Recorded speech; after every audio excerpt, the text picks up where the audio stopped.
It's the booze fridge. It is the booze fridge. It's the hooch fridge.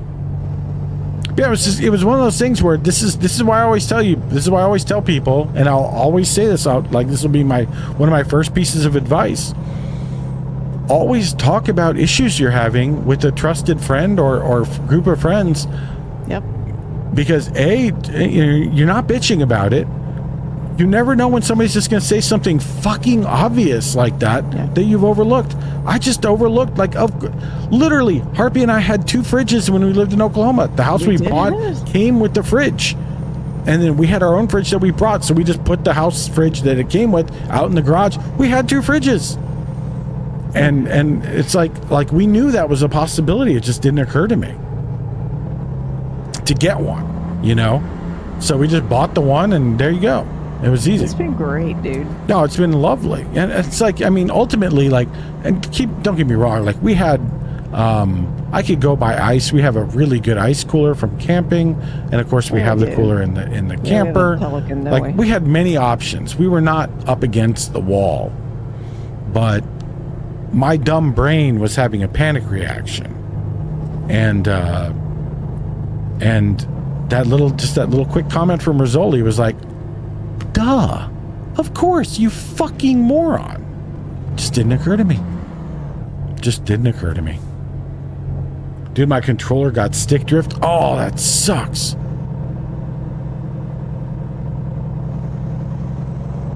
I am fortunate that I don't use my controllers enough that for the most part they don't generate that. I'm going to be very sad if and when my Steam Deck does, because I've used that a lot. Yeah, comparatively. I don't think I've used it anywhere near enough to get it, but if it ever does, I'll put Hall sensors in it, or I'll just buy a new Steam Deck, but because it'll be time by then. But most of the controllers I used, I skipped most of the analog stick generation. Like, I used Genesis and NES controllers and Atari controllers. I had a PlayStation controller. I had a PlayStation DualShock, which was kind of the first big stick controller, really. And then I didn't really have a console again. We had a PlayStation 3, but I used it minimally. And then I didn't really start using controllers until 2020. Which is why whenever you see me play a controller game, I'm pretty rough with it. I don't have that built-in muscle memory that so many of folks younger than me do have with that kind of control. To this day, I don't understand how people play shooters. I cannot do it. Even No Man's Sky with its relatively limited aiming, I cannot do it with the controller at all. I have to play it with the keyboard and mouse. That's just, I could get there if I just kept doing it. I'll tell you what, though, I'm not going to do it on my permadeath save. No. These are the only... Wise. I've only had one single set of Joy-Cons drift. I've never had any other controller drift. It's pretty uncommon. I know Joy-Cons are famous for it. These are the only controllers I've had develop stick drift. What kind of controllers are you talking about, Doc? Are they Joy-Cons or something else? Or PS5 DualSense is my favorite controller. It's so comfy in your hands. I like... I've been pretty happy with the Xbox controllers I've used. I guess, the old 360 and the Xbox One Elite, I guess. I have an 8-bit Do Pro. 8-bit Do Pro. And I really like that. It feels very retro. It feels very much like an OG PlayStation controller to me, and I'm quite happy with that. You have 2 DualSense, okay? Our Switch drifts. I think pretty much all switches are guaranteed to drift eventually. It's just a straight up manufacturing defect.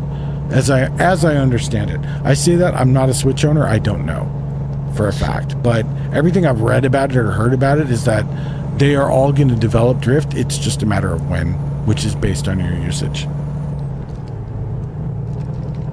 But which is one of the reasons, I really want, if I don't get a controller that has Hall sensors, I really want one that has the option to change them out for it. That's why I like my Steam Deck. It doesn't have Hall sensors in it. It didn't come with them. But if I want to down the road, if they start drifting, I can put that in. They're not great controller sticks to begin with in the Steam Deck. They're good, but they're not great. They're good enough for me. And that's because I don't play stuff like shooters, because I am not good enough. I'm not accurate enough with a controller. I'm a keyboard mouse player. I will never not be a keyboard mouse player. I think, I don't know. I mean, maybe this is me being dumb and old, but you know, there it is, Grandpa Lanitz, I guess. I don't think I can develop that skill. I don't think I can. I've tried to, short of like just sitting down and like forcing myself to play really badly at like shooters and stuff with a controller. I don't think there's any way to ever get good at it without just suffering through a long period of unhappiness and sucking. And I don't really want to suck when I can just literally pick up the mouse at my computer and be okay. Which, the bad part, that limits what I can play on my Steam Deck, right? Like, I can't play Doom well. I can play it, just not well. But I can play Stardew, I can play Trucking, I can play lots of other games on it. Tetris. So, Tetris, yes, Tetris. Tetris fucks. So... Tetris does fuck. The amount of holes I misdug in Animal Crossing, oh man, I can imagine that. Now I'm so careful with my Animal Crossing Switch controllers. Yeah, it's like Stardew, same thing. Like I could see that being a real problem. You would step to one side or something unexpectedly and like hoe something you weren't expecting, or God forbid hit a crop with an axe or whatever. Yeah. I just realized I'm driving really slow because I'm fucking toasted. Let's get it up to 65. Dude. Dude. You been having fun, Harpy? Yeah. Hey, Harpy. Yo. You want to make chat ill? Huh? I love you. Yeah, I love you too. Look at her face. I love you so much. Why would you do that? Why would you do that? What happened? An NPC just merged literally into me, and I had to dodge him. Dang. Rude. I got cum. I guess he loves us too. Well, he's about to love my trailer because I'm about to fuck him with it. Oh, I missed him. All right. Well, I tried. Hey, Az, welcome in. 86%. That is Harpy in her cute pants, lying on the ground with the dog in the same pose. She's even got her mouth open like the dog does. That's cute, It's you in your little owl pants. Oh, my owl pants. Yeah. Yeah. I like So my the owl dog pants. would get on the ground and roll around and have a religious experience, going, does that. all right, rolling on his back. And so Harpy had been playing with him, so she just laid down next to him and did the same thing and looked at him and growled back at him. And the two of them just had a big fit. You He love didn't the know owl what to pants? do. Those are like probably the cutest fucking pants Harpy owns at Beck. And she still wears them occasionally in winter. I do still have those. She wears them in winter when it gets cold. They're good winter pants. They're very good winter pants because they're nice and snuggy. They're not thick, but they're thick enough to hold a little air against you, so they stay nice kind and of fleecy. yeah, kind of fleecy, exactly. But the that evolved into Harpy rolling on the floor with the dog, followed by Harpy trying to take the toy from the dog, followed by the dog jumping up and dragging Harpy's ass halfway across the house. He does Harpy that, just yeah. on her back, giggling and shrieking with laughter as the dog funny. just drags her away, you know? And meanwhile, I'm sitting there like, what the fuck? What are you doing with my wife, you little degenerate? Bring her back. He did not bring her back. He will drag me across the house. He will. He's strong. He's strong and you're tiny, so it's a good balance. Like me, he I'm kinda little. can tug as much as he wants. He is not getting this mountain of meat in motion, you know. But Harpy's small, so he can actually. They're not too far apart in weight. Yeah. I don't outweigh him by much. No, he's got like you got like 30 pounds on him, so yeah, it's extremely adorable. There's a picture of that happening in that photo redeem.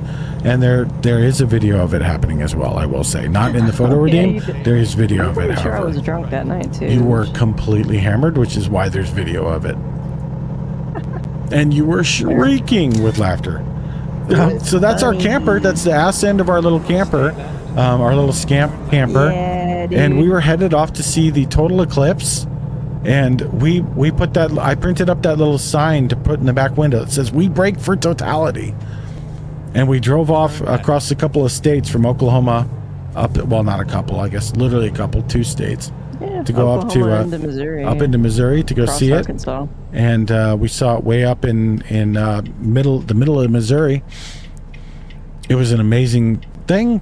We picked the perfect spot. It was absolutely stunning. I've talked about it before.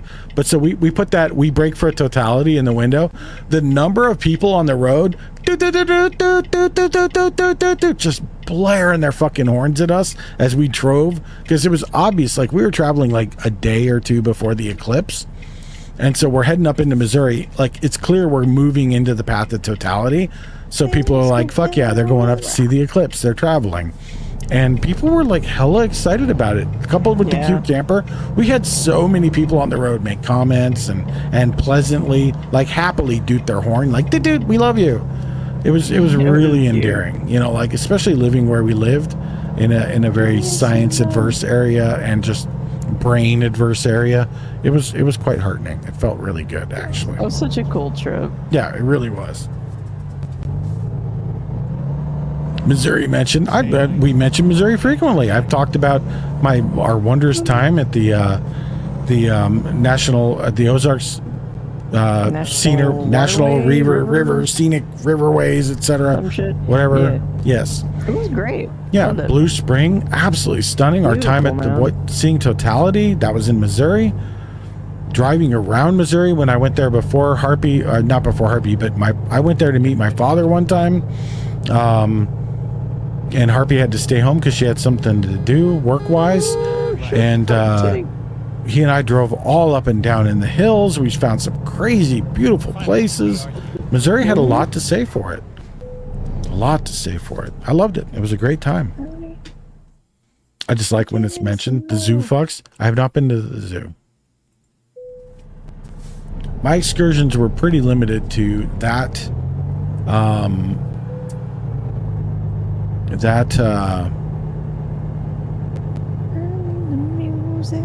that trip to the Ozark River Scenic Byway, whatever. Ooh. Scenic Riverways, maybe. Yeah, something like that. I don't know. I just work here, man. It was beautiful. Loved it. Yeah. But we got pictures, I think, in that photo redeem of us at Blue Spring, which is technically part of it because it's on the current river. Yeah, but it's not, it's outside of it. And to get to it, you have to go on this fucked up dirt road, which is great fun. Len's getting eepy. I'm not getting eepy. I'm getting, when I get particularly inebriated, that happens. That is baby Lanad's. That is Lanad's in 1981. I was 4 years old. That is me in 1981 in a shirt and vest that my mother made, standing outside of our house in Eugene, Oregon. That is what I looked like back then. He is the cutest. My mom kept my hair long. She liked it long. She loved to tussle it. Talked about, and I had thick fucking hair as a kid. Damn, I feel like a toddler compared to y'all. You're probably a bit younger than us. It's a safe bet. If you're on Twitch, it's a very safe bet you're younger than Harpy and I. Not everybody. There are people in their 60s and 70s, but you know, Harpy's 52 and I'm coming up on 51, coming up on 52. I'm 46, coming up on 47. Yep. So old as fuck. I'll be 52 very soon, actually. Very soon. Like, our girl is less than a week away. Or no, not less than a week away. You're a week and a day away. 26. Yep. Athena towards the younger end of our community spectrum. Mm-hmm. We got a couple people who are younger. We got a couple people just barely pushing 20, who have hit 20, but just barely hit 20. And I love that, though. I love that. We run the gamut, right? Like, we run the gamut. I think also, like, you know, there's a thing, and I've noticed this. All right, so I'll just ask y'all about this. I've noticed this. So Harpy and I, right, we're older. We come from Gen X. Gen X famously pretty cynical, this and that, right? We're the first generation that grew up in an analog world, but then we're adults in the digital world. We're generally considered like the first generation that saw the fucking that was coming, but at the same time, for the most part, we were still young enough to benefit from the old systems. So like a lot of Gen Xers are doing better than the millennials are from a financial perspective and like a, you know, having houses and shit perspective, just because like the world wasn't completely fucked yet as we came up. So we were able to still get those things, even though it was harder for us than it was for the boomers. So like, but none of that has anything to do with what I'm about to ask, like, or just say. Gen Xers, it's funny though, like Gen Xers have oddly connected quite a bit with very young millennials and younger, like Zoomers, you know? By and large, like you see, there's like this odd generational gap where it's like boomers and millennials have been screeching and hollering at each other for the most part. Gen Xers and Zoomers just like getting high and fucked up with each other. Like that's the stereotype. And Jesus Christ, though, if our community doesn't kind of fit that, you know, because here you got the Gen Xers getting fucked up with a bunch of young millennials and Zoomers. And don't get me wrong, we've got people of all ages here. But anyway, Peach is younger than me, but in the same year. 9 days for Harpy's birthday, counting her birthday. Yeah, yep. I'm so sad about crashing my truck. I know that sucks ass that it happened. You have the worst luck with that truck, I will say. You should probably... Oh, fuck. I missed what Athena said. How does he feel about being dragged instead? Udo does not like being dragged. He won't do it. He'll let go. Yeah, he if he's on his back, he will not let you drag him. If he's on his feet, you can't. Because he splays out and uses his booty for the power of God. Uses the power of booty. That means 9 for the book, year 1, too. Yep. Isn't that crazy? A year ago, I released that book. I really intended for the second one to be released like right after. It's not going to happen, obviously. Like there's no surprise coming. It's not ready. I am going to let this one cook until it's ready. The other one, I didn't rush the Ossipede out, but when it was released, it needed to be released or I was going to go crazy. Now that I know that process better, I'm happy letting the Sons of Proxima take longer to cook because I think it's going to be a better book overall. I hope. I don't know. We'll see. I feel like I just painted myself in a corner. Fuck. Time to sling crack. Well, I mean, valid, Doc. I mean, if you're not selling drugs to pay for your trucking habit, what are you doing? I'm going to head out. One last triple shot isn't sitting well for you. Sorry that's not hitting well with you. Thanks for hanging out today, Rasta. A pleasure, as always. Good to have you in the convoy. Nice to see you. And now I realize that I've been taking the jobs, and I'm sorry, I forgot. So I will take the next job. We can go back to San Diego. I don't want to haul trucks. Well, wait a minute. Hold up, though. If Rasta is bouncing, it's Harpy, Emmy. Okay. Yeah, we should be. Disney's doing his own thing, it looks like. Okay. Let's get down to Texas, then. If Rasta's got to bounce, right. Let's get down to Texas. Mwah. Thank you for hanging out, Rasta. It's a pleasure to have you here, as always. I hope you know that. You are always welcome. You are always welcome, brother. Yeah, let's go to Corpus Christi. Jesus, that's a hike. Harpy, do you feel like a hike? I mean, it's not great money though. Hold up though, it's kind of terrible money. Let me look at other ones. None of these are good either. Washington, Ardmore, Oklahoma. Fuck. Fort Worth. No. Hell am I, dude? I don't know. Harpy, I'm barely holding it together, girl. Clovis, Montana. These are all getting worse, as you would expect. No. Yeah, let's take this one down to Corpus Christi. Some cars. That'll be fun. Let's go. All right, I'll do whatever. I know you will. Sloot. You're my Sloot. It's a term of endearment. You know that. Sloot, slut, heifer, battle cow. Those are all terms of love for me. That is Harpy and Lanitz at the aforementioned Ozarks. Athena, that is us in Missouri. Yeah. That is us at Big Spring off the Current River, south of Eminence, way south of Eminence. I think that was after I saved the turtle. That is the same day. It was actually before you saved the turtle. Oh, okay. But yes, that is the same outfit, and it is the same day that you saved the turtle.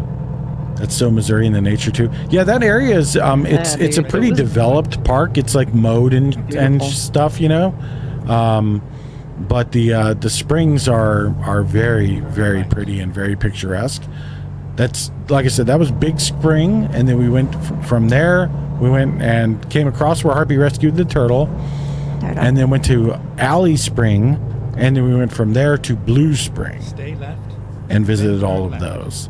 And then the next day was the eclipse. Turn left. No. Yes. No. that? Yeah, no, the next day. The next day. Beck knows where Eminence is. I know where Eminence is. Nice. Yeah, so you know where we were. That's where we saw the eclipse, basically. We saw the eclipse north of Eminence. We were camped between Eminence and the current river. Yeah. And then we went north of there, up on whatever road it is, whatever highway it is that goes north out of Eminence. That's the one we took. We took that and just drove up until we got to the totality zone. And once we got there, I found a spot where there was a carpool parking lot where it was just on the freeway, like up on an overlook though, like kind of about 20 feet up off the freeway deck. You could pull up into this elevated parking lot basically. And it was a dirt lot. It wasn't a parking lot per se. It wasn't like a parking structure. It was open. You could pull up there, and it was for commuters to park their car and then carpool together. And it was perfect. It had a beautiful south-facing view that was totally unobstructed. There were no clouds, and we got a perfect 100% clear view of totality there. And it was it didn't change our lives, but it was absolutely a high point of my life. I had set up and waited for that moment for 18 years. Yeah. And it literally predated Harpy. And before I even knew she existed, and Harpy and I got to do it together. And it was one of the true high points of my life. And something I will always be proud of pulling off and glad that we did. I did it with a broken fucking leg. And you did. Yeah. Which hurt like hell, I will say. Highway 19, that sounds right. That sounds right. That could be it. I mean, I'm not disputing you if you're looking at the map, obviously. But I don't remember. But I'm sure that was it. It's literally the main road north out of Eminence. We followed that for, I don't know, about 90 miles or so, 90 minutes maybe, something like that. Like I can still find the spot. I have it tagged on my maps. Boom, boom, boom. Let's find the job. Nope, it's a freight market job, Lance. Take job. Okay, I have taken the job. Here we go. Nope. Okay, oh my god, I'm so sorry, Yeet. Oh, Poquito. I just spun and I kicked Yeet in the head. I didn't know he was down there. He's sneaky though. Yeet will feel better if somebody redeems the foot cam to see him. My little love. You really won't though. You don't need to redeem the foot cam, I will say. You won't see him because it's dark in the room and he's sleeping forward. Oh, shit. Well, I guess you will. You'll see his butt. So his head's off camera and the dog is in here. So congrats. Oh god, the dog just died. Did you see him just faint from lack of food? Never mind, he was already fed. What the fuck? He had dinner. The two of you are insane. How do you even know to each adopt a specific camera? Because the two of you always do that. You always take cameras and you get both of them, but it's like, unless you're literally talking to each other and going, hey, I want to get this one, you get that one. I don't know how the fuck you do it. It's insane. It's some like feminine superpower, I'm sure. It's some alien bullshit is what it is. You love it. I mean, I don't know. Maybe I do. I don't know. You kind of do. I do. I do. Yeah, I do. I'm not a good man. I'm sorry. I appreciate and value women. Time to get the job done.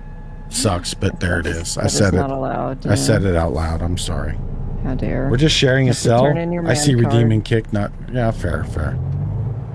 Yeah, and I mean, maybe it is just like you're both redeeming at the same time, and you redeem the one you see, and the one you see is the one that's available, and it's still funny. Also, Harpy and I ordered some more. They were. I think Wubby mentioned they were doing like the Gamer Subs thing. Oh, yeah. They were doing like a giveaway for a shaker cup. If you ordered a tub of shit, our shit got all hard, so we were like, but I look back and they were both a year-ish old. The titty milk was not quite a year old, but so it's like, yeah, whatever. They outlived their usefulness once I opened them. I need to just be better and drink more of it, not let it sit a year. So we ordered 2 tubs individually to get 2 new shaker cups free, quote unquote. But we got that. We got the one, the titty milk that we love. We also got the new one, the incel tears, and because that sounded really good, peaches and cream. I told Harpy what the flavor was, and I told her the name, and she had the same reaction I did. Fuck that. No, stupid. Then I told her it was peaches and cream, and you never heard a woman's dick get hard so fast. I love peaches and cream. I mean, I do too. I ordered that shit. The Christmas in July, not to shill, but buy a tub, get a free shaker. That's exactly what we did. We bought 2 tubs individually because we're like, oh, if we buy 2, we get a shirt. Fuck that. I want 2 shakers. You know, because we have one shaker right now. I mean, we have a couple shakers, but we have one Gamer Sub shaker. And so it's like, you know, I mean, is it overpriced for what it is? I don't know, probably. I don't know. But, you know, it supports people that are doing interesting shit. And, yeah, that we care about. And using the code supports person, da-da-da-da. You know. And if you're buying it once a year like we do, fuck it, whatever, you know. And at the end of the day, it's fucking good. It's fucking good. Yeah. It's really good. Tell me how Incel's Tears is. We will. I mean, you'll get to see them when you're here. Because we will not go through that tub before you guys visit. So you will get to try it. We got Charlie's flavor, new today, and Meat Canyon's flavor. Meat Canyon. See, like, how can you... you know, just... I'm sure it's good, but... I don't know what Charlie's new flavor is. Also, I got fucked up. I got twisted up in my head. For the longest time, I thought titty milk was Charlie's flavor. I didn't realize it was Schlatt's flavor. It's Schlatt. I didn't know that either. Unless I got fucked up again, which is possible. I'm certainly fucked up right now. I thought it was all Wubby stuff. No, it's not. No, Wubby's only flavor is brand risk. Oh, all right then. And then he did like a special one-off of with the special label for when they did the AI art thing and all that. But I'd love to see Alex get a flavor though. Fuck, I don't know. I don't know what she would do, but I would love. Does she have a flavor? No, she doesn't. I'm just saying I would love if she did. Oh, I think she's got a lot going on though. She is my fave. Youth Risky, thank you. That was it. Youth Risky, yes. I could not remember. I could not remember what that one was called. Yeah, I'm curious to try that Incel Tears out. I think peach cream could be really good. It could be a good mix for drinks. Like the blue raspberry absolutely fucks with a little vodka in it. It's really, really good. I could see the peaches and cream being good too. It might be good on its own. We got non-caffeinated of both. I did the caffeinated brand risk, and I loved it.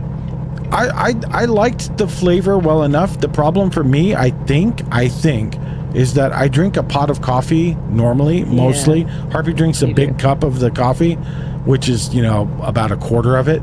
And then I drink the other 3/4 of it.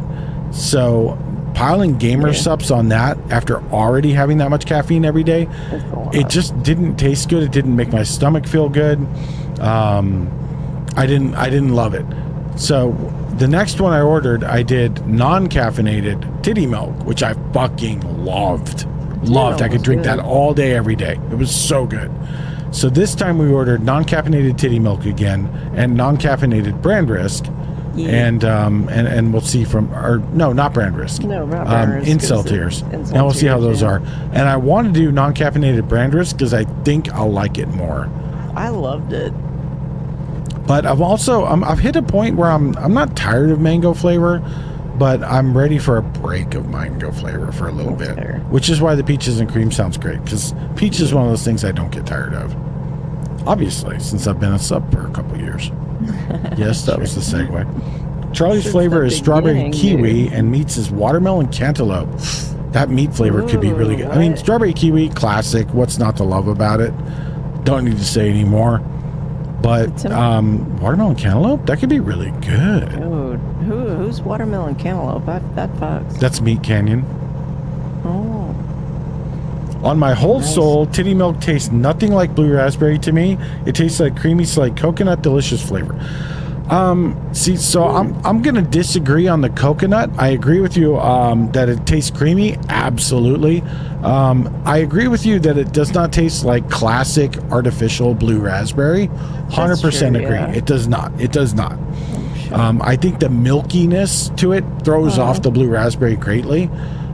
That said, as somebody who detests coconut, I do not pick up even a lick of coconut from that flavor. I never have either, but I haven't paid attention. I haven't either. I haven't like looked and going, do I taste coconut? I haven't like searched for it. So maybe it's in there and I just am not picking it up. But I agree wholeheartedly. It does not taste like normal blue raspberry, you know, like blue Gatorade or some shit, you know, at all. I agree wholeheartedly. It's different than that. But it is to me, it's superior to that. Like, it is one of my favorite flavors. I love it. It's nice, yeah. I'm also like just a complete unrepentant chugging whore for raspberry. He is. And peaches. And grapes. Also grapes, yeah. Dude, we have a shitload of grapes in the fridge. We do? Really? We do, yeah. Oh, I need green some ones. You want grapes? Green ones. You told me about those. I forgot. Yeah, you forgot. Can we have some grapes? Where did I get those? I got those at where the fuck did we go last? Shit. Target. Yeah, Target. Yeah, Target. Le Target. Le Target. We haven't gone grocery shopping in almost a month. I mean, we haven't needed to. You had everything stocked up, and we've been able to get by with little $30 Aldi runs and, you know, Target runs and this and that. I mean, the Target run wasn't $30 because there was a bunch of Tito's involved. But I think blue raspberry Jolly Ranchers or Fun Dips, it's nothing like that. I agree. Yeah, it's nothing like that. Fun Dip, bro. Fun Dip, boy, that takes you back. That shit was a tits. Oh, I do not miss those. So good. Just crunch that stick. Oh, who ate the stick, bro? That's like, did you eat the wax lips? Maybe. Yep, fucking degenerate. Fucking degenerate. Who ate those? Like, how calorically deficient were you? You eat the lips. Yeah, I mean, what do you mean you didn't have anything else? You could eat grubs from the gutter. Yeah, but the lips were minty. Okay, your lips were not. Mine were not like that, man. Ours were minty. Like minty. On the West Coast, ours had no flavor. They were just wax. Really? Yes. Okay, that's gross. And half of people ate them, and I wanted to punch them all in the throat. So I'm like, what do you mean? Why are you eating that? That tastes like just chewy nut. Like, seriously, just suck on a candle. It's literally like eating a candle. They were just unflavored wax. No, they were minty. They were good. Well, I believe you, but you grew up in a very different place. We did. I mean, the lips were like last ditch. Here's your last penny. You know, you got nothing else, so you eat them. But yeah, we did eat them. Look, we didn't have a lot of money. Okay. We ate Bitto Honeys. What do you want? Bitto Honey fucks, though. Fucking Chico Sticks, okay? Chico Stick also fucks. People dunk on that. Those are good. If you just, like, put aside your little shitty, you know, like perceptions and cracked one open and ate it, they were good. They were like, there's a reason they're... Now and laters. There's a reason they're... Now and laters suck. Yeah, they weren't great, no. Fucking bitter, tangy, over saturated, just nasty, they weren't dude. Great. I preferred bottle caps. At least bottle caps were fizzy. Yeah, those old candies that people always like to shit on. It's like, dude, they've been around for 100 years for a reason, though. For a fucking like, reason, they're good if you just like taste them on their own merits. I cannot get ahead of these people, and I might be swerving slightly. I think my glasses must be dirty because everything's gotten fuzzy. I'm sure it's my glasses. Been fuzzy for an hour. Big question for y'all. Y'all like Smarties? I do. Yeah, I think Smarties are good. Are they a legendary? Like, do I want to eat them all day? Absolutely not. But yeah, they're perfectly good. I like them just fine. I like just eating the stick, no powder, just pure pressed sugar. See, and I wonder, do y'all in the Midwest have different sticks? Because the sticks we had out here, they tasted like nothing. They did not taste like pure pressed sugar. They were not sweet. They tasted like chalk. What, the Fun Dip sticks. The sticks you got with Fun Dip out here on the West Coast? No. They were like chalk. The only way there was any flavor was if you dipped it. If you just bit off the end of the stick and chewed it up, you would be better off eating a piece of chalk from the fucking classroom. I'm not kidding. I grew up in Oregon and Southern California. I had them in Oregon and in Southern California. They were the same in both places. They were absolutely chalky. They weren't hella sweet, but they were sweet. They were these were like literally eating a piece of chalk. Everyone knew you were not supposed to eat it. It was only like a disposable spoon. You ate the powder and threw the stick away. Oh, we crunched that shit, dude. Wow. Wild. My partner loves chalky shit for some reason. Well, and I mean, I get that. Like, if that's, if that, like, tickles your taste buds a certain way. For sure, yeah. You know, but I don't think that was that. I think they were made differently depending. It's like Dr. Pepper or any soda, but Dr. Pepper especially. Everybody I've ever known who can get Dr. Pepper from the Plano plant, Plano, Texas, which is like all of southern Oklahoma and northern Texas they service. My God. They swear that is the best Dr. Pepper in the nation. Absolutely. Harpy has lived in multiple different areas, served by 4 different Dr. Pepper distributors. Yep. And they're all different because they all make their Dr. Pepper from local water and then the same syrup. But the water is different. And Harpy swears up one side and down the other that the Plano, Texas cancer water is the best Dr. Pepper. It's so funny. And the internet hard agrees with her. Agrees with her. That Plano, Texas. And you can see when you buy like a Dr. Pepper, especially if you're a Dr. Pepper person, look on the bottle and see where it was bottled. If you get a Plano, Texas one, pay attention. It will probably taste better to you if you like Dr. Pepper. I detest Dr. Pepper. I cannot stand the taste of it. It makes me feel nauseous to even smell it. And so I never detected a difference. But the water does matter. Yeah, water absolutely matters. I hear you, dude. You old bitch. Go on by. Take the lead. Good luck.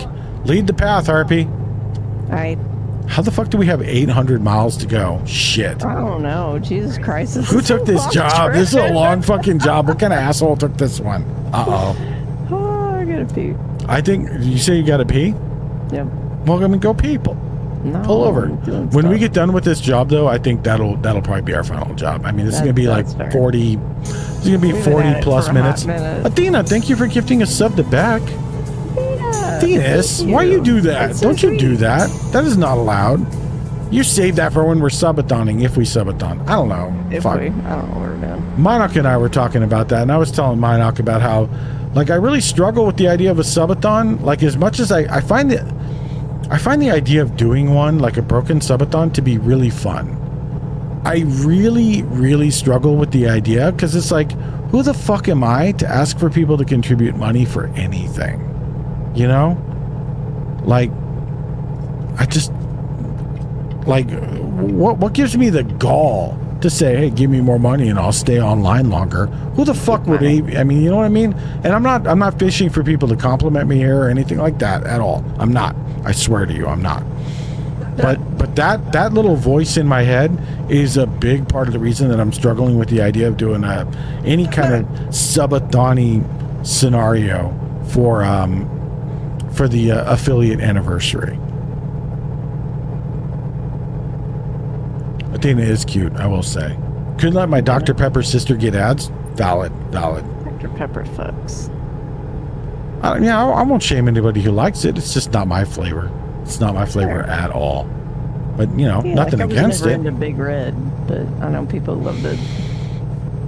No, there's entire nations of people who absolutely adore licorice. Yeah, true. Fucking salted licorice. Yeah. No. Oh, wow, that's a lot of people's there. Wait a minute. Why did Doc just get... What did you do to Doc? Why did you do that? I'm pulling over to get fuel. Not you. I'm pulling over to get fuel, and I'm pulling over to see what happened to Doc. Okay, fair. Never speak ill. Did you time out my brother? I will slap you in your cute little face. I really will. What happened? How dare you time out Doc? You cannot time out my brother. You cannot time out my brother. That's not allowed. He's the king. That's like, just for 1 second. Doc says fair. All right, if Doc says it's fair, I'll allow it. I'll allow it this time. What did he say? Let's see what he said. What did you do, Doc? Did you throw a grenade? If you throw a grenade... What did you do? I can't look at I hate Big Red on God. I mean, I think that's a valid opinion. We don't like it either. It was never my thing. I mean, Big Red, are you talking about like the licorice-y shit? That is another shot of me.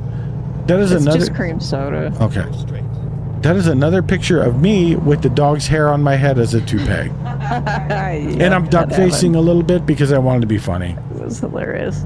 So I posted that with a big hoary caption, like lots of stars and hearts and shit going, looking cute, feeling cute. I posted that shit on Facebook. And, That shit was so you know, funny. some people liked it, but the people I thought that, you know, might appreciate it or at least see the irony did not think it was funny.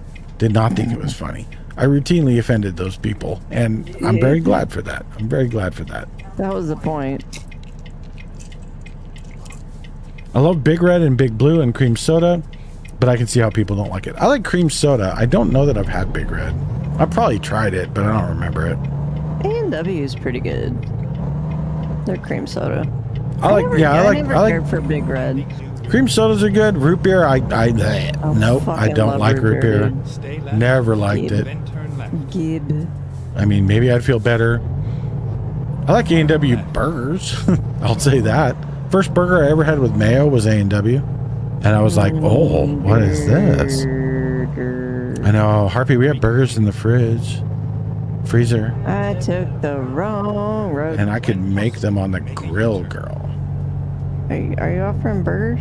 Well, no, not tonight because we have chili, but maybe tomorrow if we pull them out. We had I can chili make you tomorrow too, though. We can't pull the burgers out tonight. I don't like cooking them when they're frozen. Also, I'm drunk. Do you really want me on the grill when I'm drunk? I can grill while I'm drunk. No, I can grill while I'm drunk. I'm fine. But I don't want to cook them when they're frozen, especially given that it's kind of late. I'm going to hit the cinematic. Oh! What do you mean? What is happening? As bombed me. Motherfucker. Motherfucker. Cream soda, cherry, coconut. Oh. This is ass, dude.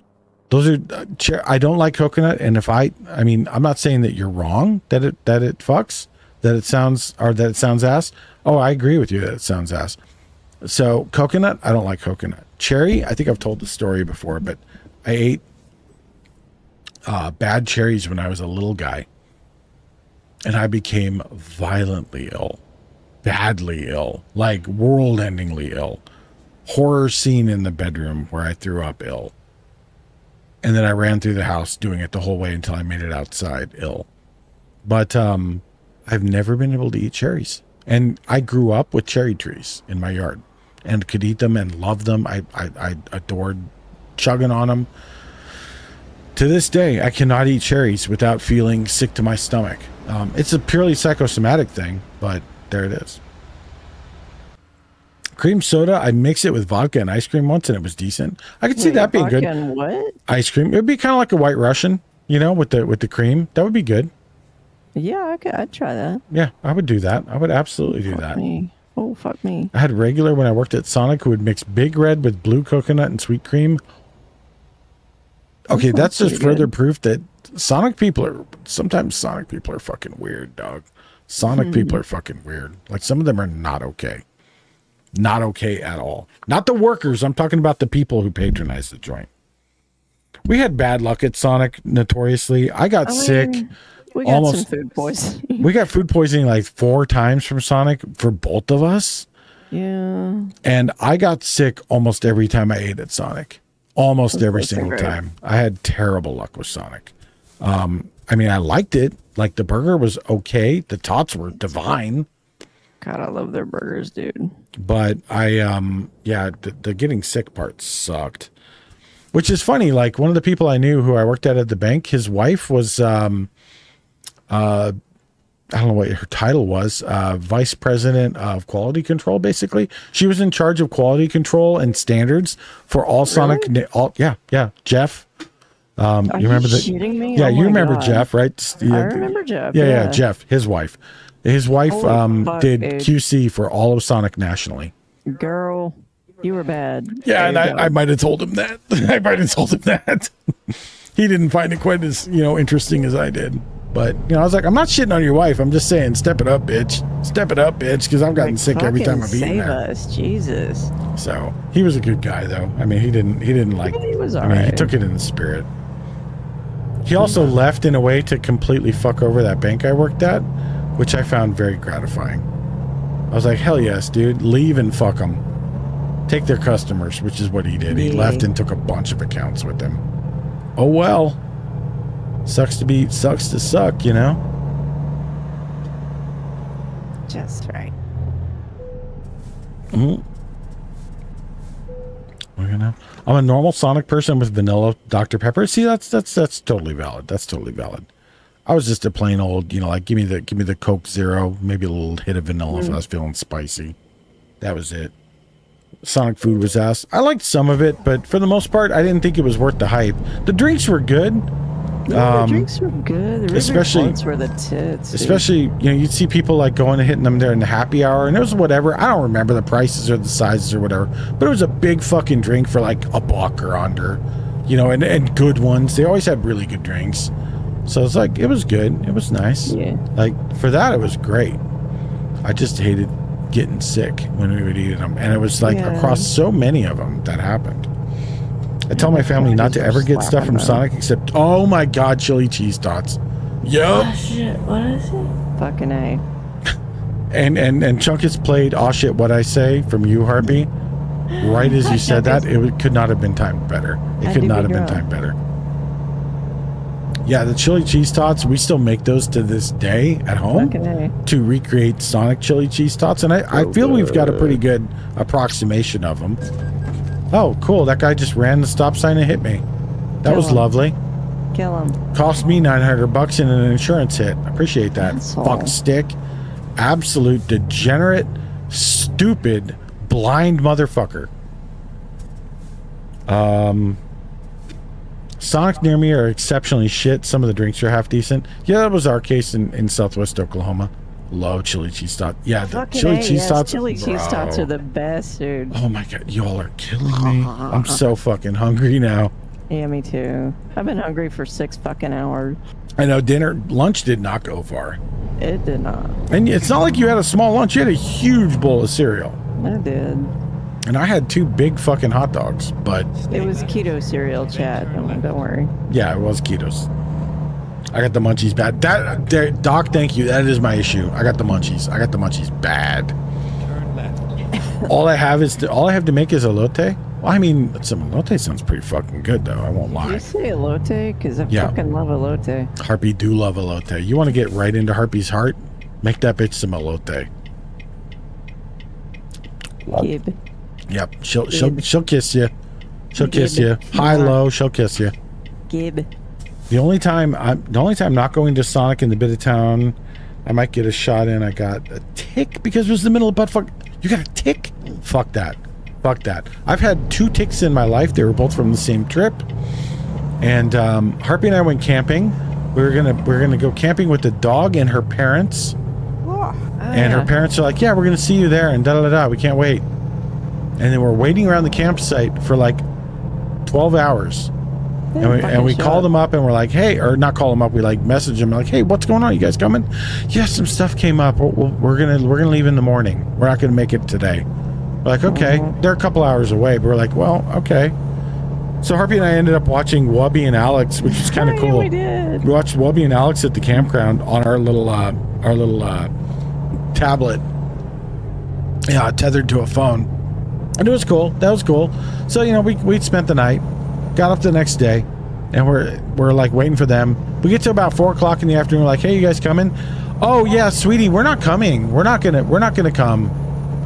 Oh, okay. Were you gonna tell us? Stay left. Yeah. No, it's just not gonna work. We're not gonna come. So have a good trip. We're like, okay, we've literally been here for 2 days now because of you. So thanks for that. And so anyway, but on that trip we were doofing around with the dog, and we didn't have insect repellent on him, which was a mistake. I just didn't think about it. And we went to bed, and the dog brought so many ticks in. We got up in the morning in the camper, and the camper has like, kind of furry walls as insulation. Rat fur. Yeah, they call it rat fur. And I see this little brown speck on the wall. I'm like, what the fuck is that? How did that get on the wall? Did I blow something on the wall in the night or something? No, it has legs and it starts moving. And I realized, oh fuck, it's a tick. So we kill that. We check the dog. We realize he's got a couple. Okay, we'll put shit on the dog. We put repellent on him to get them off. Pull the other ones. Cool. Go home. Well, that night we go home and we sleep, and I wake up and I'm like, my fucking armpit itches. Fucking tick. I find a tick in my armpit. I'm like, oh, that sucks. And then here comes the bad part. I realize my ass itches. And I mean in my ass, like in the crack, deep in the crack. You know what I'm saying? By the anus, near the anus. Itches. Okay, and I'm a big boy. I got a big ass. Okay, there's a lot of fucking real estate in there. So if you're gonna go mining, you need an extension rod is what I'm saying. And I realized, are you kidding me? Poke, poke, and I feel a bump. I had a fucking tick in my ass. And I had to pull the little cocksucker. And I did. You did. And his fucking head tore off. So I had a bump on my ass with a tick head in it for like 3 fucking months until that piece of shit came out finally. And I hate ticks. I fucking hate ticks. I hate ticks so much. Fuck anywhere that has ticks. I lived 40 fucking years of my life without getting a goddamn tick. Sorry. Oh no, you go Lyme. Yeah, we didn't get Lyme or anything, thankfully. No, we kept an eye out. I did get ringworm once from one. Yeah. But that was it. Actually, I think I got it from Harpy, who got it from a tick. Also, Harpy got chiggers.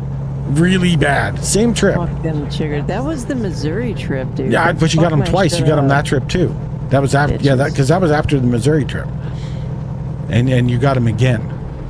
But yeah, the chiggers trip, the Missouri trip was the first chiggers trip you had. Oh man, they hurt so bad. And I was like, what the fuck is wrong with her? And she got, Lennis just says it out loud. Yep.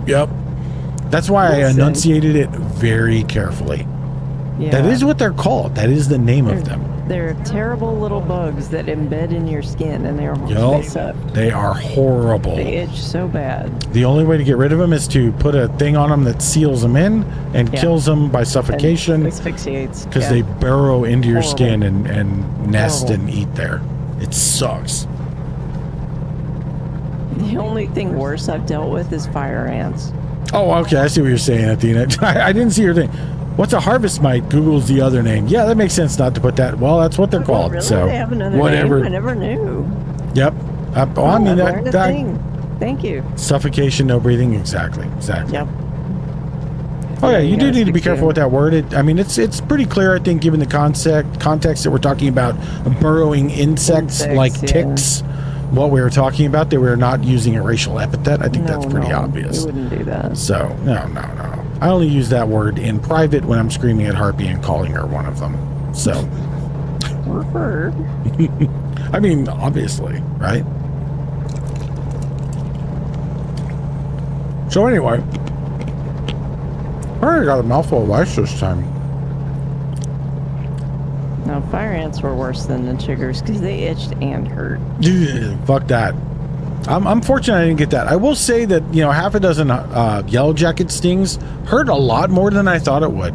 Like, I've had yellow jacket stings before, but it's surprising how much it ramps up. Like, when you have multiples, each one hurts more than it did before. Like, if you have 2, it's not that you have a yellow jacket sting in each place. It's that you have 2 rank 2 yellow jacket stings in each place. And if you have 3, you have 3 rank 3 yellow jacket stings in each place. So by the time you get to a half dozen of them, it really sucks. I was surprised at how much it sucked. Yeah, they made you sick. I remember that. As somebody with a very high pain tolerance, I was very surprised at how difficult it was to deal with those little bastards. I know. I only had to. I only use that word when I'm busting. Well, fair. All right, fair. well, I had braces and now I lisp on certain letters more. Yeah, I've gotten lispier as I drink more, especially.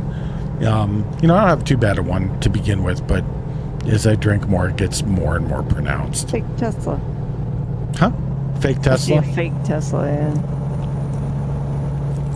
I saw a purple truck behind me and my heart soared because it's like, oh, did Athena slip in and I didn't realize it? And then it was not Athena. But, oh well. Darn it. Come away, fake Tesla. I will hit you. All I can think of is the green car from the Cars movie. Sure. I have not actually seen Cars except maybe one time and only partially. So I will say I I think we saw it. I think I saw it at Heartbeat's family's house, and I was being. Anytime I show up to her family's house, I invariably end up becoming a child attraction, which means I don't get to do anything except entertain and babysit said child. Unless I want to be an asshole and just go, fuck off, you little flesh maggot, get away from me. But generally speaking, it's not the kid's fault, unless they're a shithead kid, in which case I do tell them that. But, for the most part, they're not shithead kids. It's not their fault that their parents suck. So you got to kind of just deal and you entertain the kid because it's not their fault. I'm still laughing at flesh maggot. Whoa. French Soup, welcome in. On the Road Again is part of the song. I know, so I'm going to say On the Road Again. Valid. We have been on the road for a hot minute. 2 hours, yeah. I'm probably inebriated. I'm probably not legal to drive in the real world. But, we're in a video game, so it's all good. Yeah, we can do it. I'm definitely not too high to drive. What if I hit the pin again? God, I'm so fucking wasted. Exactly. So fucking wasted. That's her. That's the girl below me. Me wife. Harpy yelling about being so wasted. She was so drunk when we recorded that. Holy balls. I was drunk. Wait a minute. What did you clip? What did you... Athena, you are made a bitch. You can't clip like that when I'm literally 10 hours away from delivery. I was going to puff for you. Oh, God. Is it that one? I hope it's not that one. It's an old clip. Oh, God. Is it the highway one? I hope it's not the highway one. That is the name of it. It is? Oh, I hate it. I hate it. How can you tell that? I can't even see it. I see it in chat. Oh, your chat is different than mine. Oh, my God. And because Athena shared it, everybody can see it. All right, I'm not even going to play it. I was going to play it for y'all. I want to drive it all night long. Shut up, Harpy. Don't listen. It was a special moment, okay? It was hilarious. What do you mean? I don't even know what was going on. I just remember I don't either, but it was funny. It was just me, too. Like, I don't even have, like... You just belted it out. It was so funny.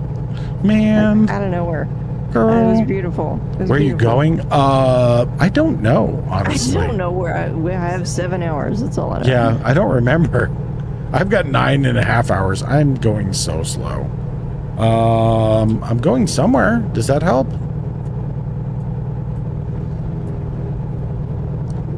Corpus Christi. We're going to Corpus Christi, Texas. Oh, we're going to Texas. All right. That's what I think about Texas.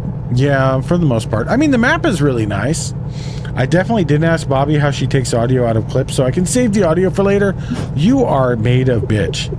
Wait till it's 9 IRL hours. No, 9 hours and 30 minutes in game. In this game, when you're on the freeway, time is accelerated 20-1. So 1 hour is about 3 minutes. So 9.5 hours is going to be about 28.5 minutes IRL. However, when you're in cities in the game, the time dilation is different. It's slower. And I don't remember the exact number. It's like 5-1 or something. So it ends up, overall, it ends up being about 4 or 5-1. So if it says 9 hours, it takes you 4 or 5 minutes to do that hour, basically, is what I mean.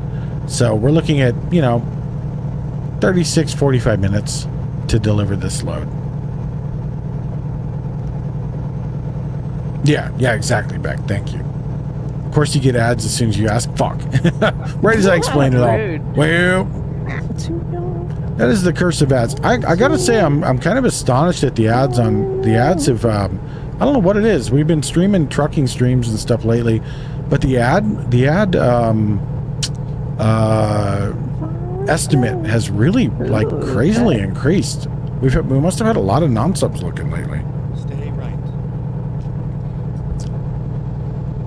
I mean, I'm not mad, ad money's fine, I guess, We but like that.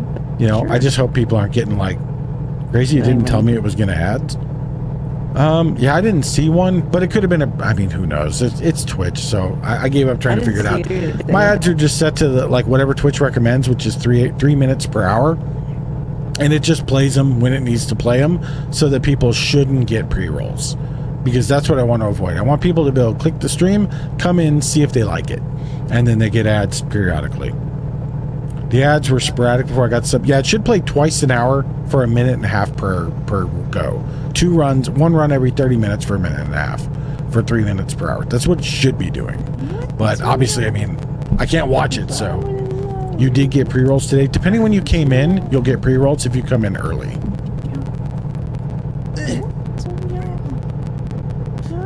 Oh. All night long. I'm too young to fall in love, Jet. Apparently my butt hurts. This is why I can't do a 24-hour stream. My ass hurts and I'm only 5 hours in. Oh, we do not have the chairs for a 24-hour stream. I mean, we do. I just have to swap them or something. Beck came in later. Yeah, I thought Beck came in relatively later. I mean, they shouldn't hit, but again, it's Twitch. It really depends. Like, I mean, they're disabled, but I guarantee you there's probably a limited window where, like, for probably a few minutes, they are enabled and then they disable again. You get the idea. You have to make me an editor for me to see the pre-roll info, I think. I mean, I can do that. I don't mind making you an editor. I thought you were. Not on Twitch, per se. Editors on Twitch, that's a relatively limited role that you don't... It's not normally given out. Unless you have somebody like specifically editing videos for you. It's mostly about like, you know, enabling videos, uploading VODs, downloading videos, so an editor can do their editing function, you know. Like, I mean, I can see over at mine when it says pre-rolls are off or not, and they're off most of the time. Like, I can't remember looking over and seeing them turned off, but again, it's Twitch, so... They could say off for me and still show them to somebody.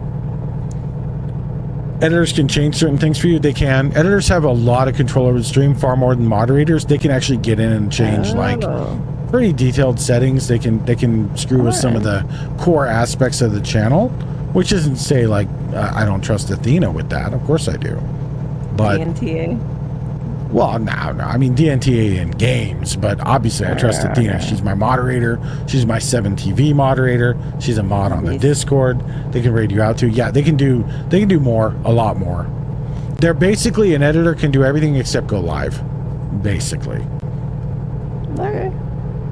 Yeah, they can't stream as you, but functionally they can do just about everything else you can do as a streamer. And they can't like change stuff that would affect that. They can't like, I don't think an editor can make another person an editor. I don't think they can make someone a mod. I'm not positive about VIPs. I think all of that is streamer only. Okay. Which is why like Wubby would do, you know, VIP reviews and like kick some people out of VIPs or make new VIPs because it was literally only him, even though he's got a team of editors and a big team of moderators. But only the actual streamer, I think, can do those functions. I use it in Minox for featuring clips, changing the title category without reading commands, and watching the activity feed. Yep. Yeah, the activity feed is relatively worthless on this stream, but the others would be useful. I mean, we'll talk later, Athena. I got no issue with you being an editor on this one. You certainly know your way around the inside of Twitch very well. True. And obviously, I do trust you. I wouldn't have you be a moderator if I didn't trust you. And I certainly wouldn't invite you over to our home, you know? No we love Dina. I can't give roles as editor, just adjust stream things and not redeems either. Yeah, exactly. You can't change most of the things that require the streamer, which are going to be like all the redeems. I'm pretty sure the emotes you can't touch. Etc. etc. Anyway. It's not something to look at stream because I don't know where the exact setting is off the top of my head. I know vaguely where it is, but we'll look at it because I got no issue with that. Oh no, you can download VODs. You can do that anyway if you know what you're doing. Like that's easy and trivial to do. Anybody can download any VOD, you know. Featuring clips is something I want to go through and like actually refeature and like sort out which clips to be featured. I just kind of featured them at random as they happened over the course of the stream. But now that we've actually got a bunch of clips, it makes sense to actually feature some. Like pay attention, you know. Eventually I'm going to someday sit down and make some kind of channel trailer, I guess. Always ask you to oh shit, I just hit that guy. Fuck. Sorry, dude. We're That was purely on me. Always ask you to explain my thoughts before I do bigger things anyway. True. Get away. Doc Stray earlier was all I've really done without saying anything first. Yeah, and that was just funny. Funny is fine. Yeah, no, I mean, you're in a good place, Athena. You good. You good. You're doing exactly... We've talked about stuff, you know? We talked about, like, my views on 7 TV, my views on bands. You understand the way I like things, and you moderate accordingly. Couldn't ask for better. Couldn't ask for better. Baby. I think chat picks featured clips would be a good idea since chat is a viewer. I agree. Yeah, Athena, throw that in that thread, would you? Because I want to keep that thought for later. I may not remember it. I'm really intoxicated right now. But I do want to keep that thought. That is a very good thought, yes. Because chat is the primary viewer. Chat's going to know what hits, what doesn't. What I think hits, what I think's funny isn't necessarily what chat thinks is funny at all. And I mean, I know that. I'll be honest. I'll be completely honest. I don't know why any of you watch. Because I'm not fucking funny, you know, at all. I think you're funny. Well, I know you do, and you're silly, except, you know, you do until you don't. Yeah, I said it. I did put it there before. Okay, yeah. Good. Yeah, because I've got notes from that section, and I'm letting it all marinate, like I said today.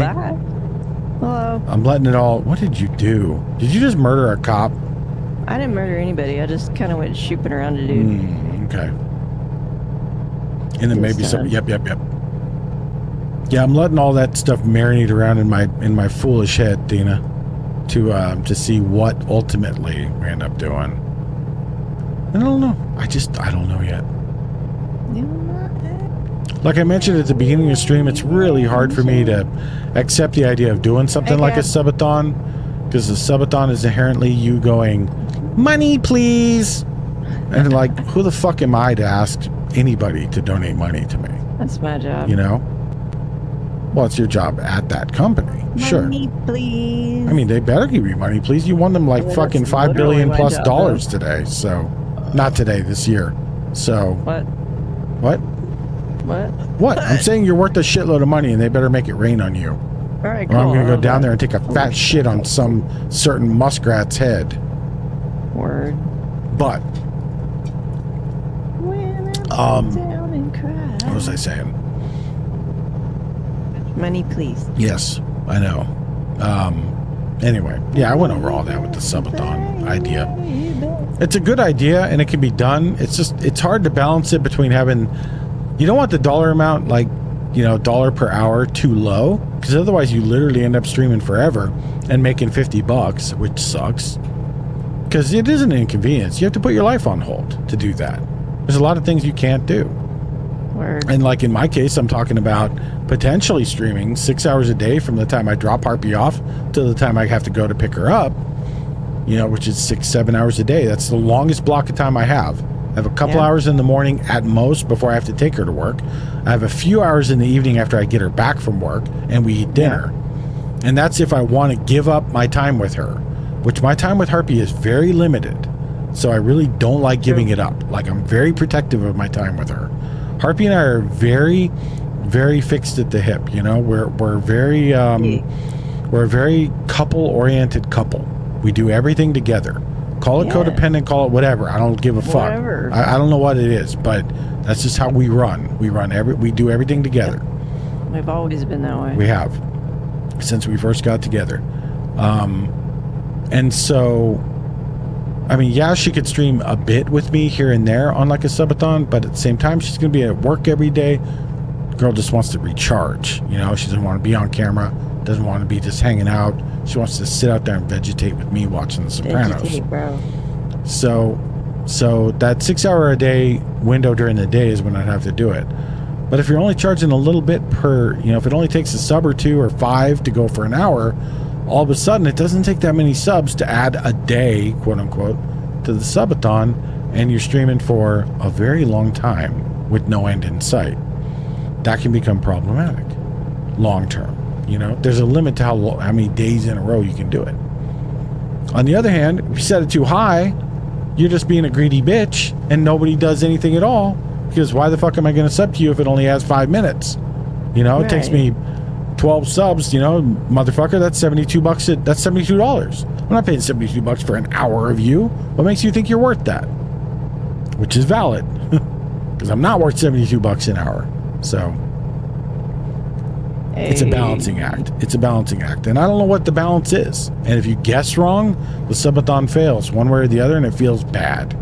So you can always cap the thon. Well, I mean, I think my solution would be, rather than capping it, would be to have a built-in increase in pricing. If it starts too low, I mean, let me just rephrase.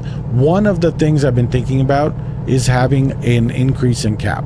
So the subathon starts with a very low, like 1 sub is an hour, up to 10. Then it takes 3 subs an hour, up to 10 more, you know, or something. Keep in mind the numbers are all fictitious. And then it goes up from there until eventually it gets to a point where it's like, you know, 20 subs an hour or something. Very high, which, you know, the community, no matter how generous, is eventually going to stall out on. Domain expression, English or Spanish? Huh? Do what?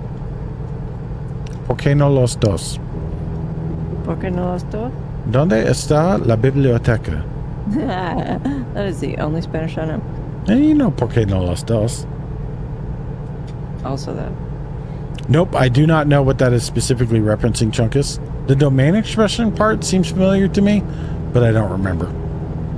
I don't remember, like, if that's a video or something. Ooh. Stupid TikTok meme, that would be why. Harpy and I do not we don't do TikTok, like, at all, ever. So, I'm too old for that. That is our wood-burning stove in Oklahoma. That's our wood-burning stove in Oklahoma.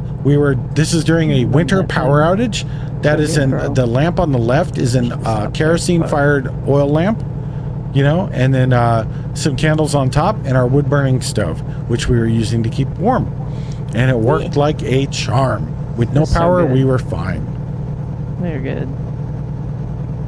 I love that house so much. God, best. Gojo could take me to his domain. Fair. I'm going to assume that's a reference to the meme. You would become a potato, and then there's more, but spoilers, so Harpy and I are very much in another dimension. But yeah, Harpy and I do not TikTok, like, at all. Nah. It just never appealed to me, man. It's yeah. I like Vine. Why did we have to lose Vine? Vine was fine. I agree. Well, and TikTok is just very invasive and, like, very predatory with its algorithm, and it's one of those things, like, I feel very strongly, like, if it gets its hooks in you and you don't very actively control it, it will fuck with you. It will fuck with the way your brain is wired.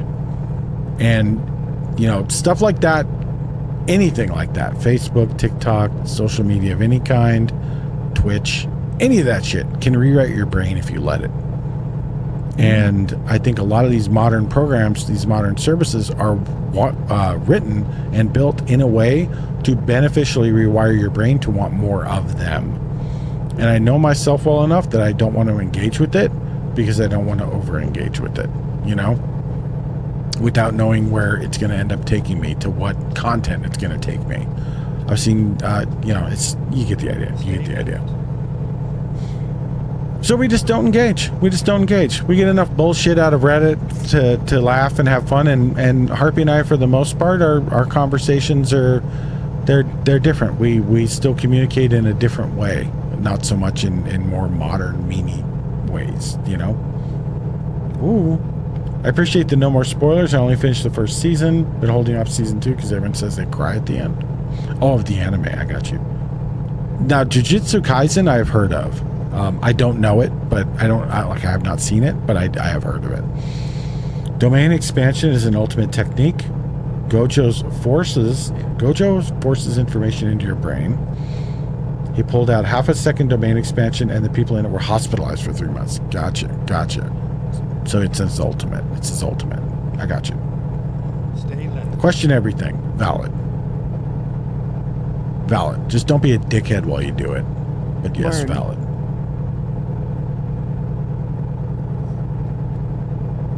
Yeah, we're gonna have to figure out. Harpy is burning through The Sopranos pretty quickly. We're gonna be done in like a week or two, probably 2. But she is coming up on halfway done with this show, so we're can't gonna. help it. I mean, It's so I don't follow bingeable. you. I don't follow you. That's the one nice thing about watching old shows. We watched also Harpy. We watched the Lost Room. We watch what? The Lost Room. Oh, we That did. that was sci-fi really show. good. That shit was Yeah. that shit was as so. I watched The Lost Room. It's a sci-fi 3-part miniseries from like I don't know 2005 maybe somewhere around there 2007 something like that. I don't think it was even that late though. I think it was like 2003 or 2 or I mean yeah because it was right around the time they made Battlestar. Yeah, because we lived in First place when we watched it. Yeah. But I'm pretty sure it might have even come out when we lived back in Cali. So anyway, just really good little sci-fi series. Some outstanding actors and actresses in it. Yeah. And I had told Harpy about it and was like, you know, we need to get this sometime because I watched it. I worked nights as a guard on the weekends, especially, and I had these long 12-hour shifts of me just sitting in a shack by myself. True. So, and the boss didn't give a fuck what you did. Bring a laptop, he said. Bring a book, whatever. Just don't go to sleep. I totally went to sleep a lot, but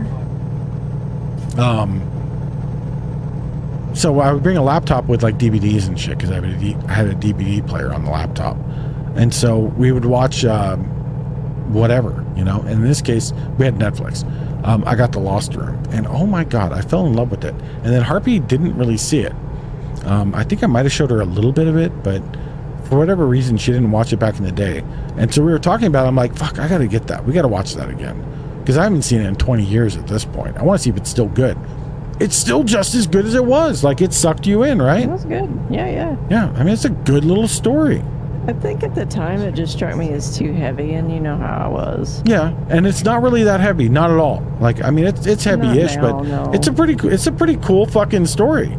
It's Like, a good premise. the only error I have, or the only problem I have with it, is that like it was setting up what could have been an amazing TV series that never happened. Yeah.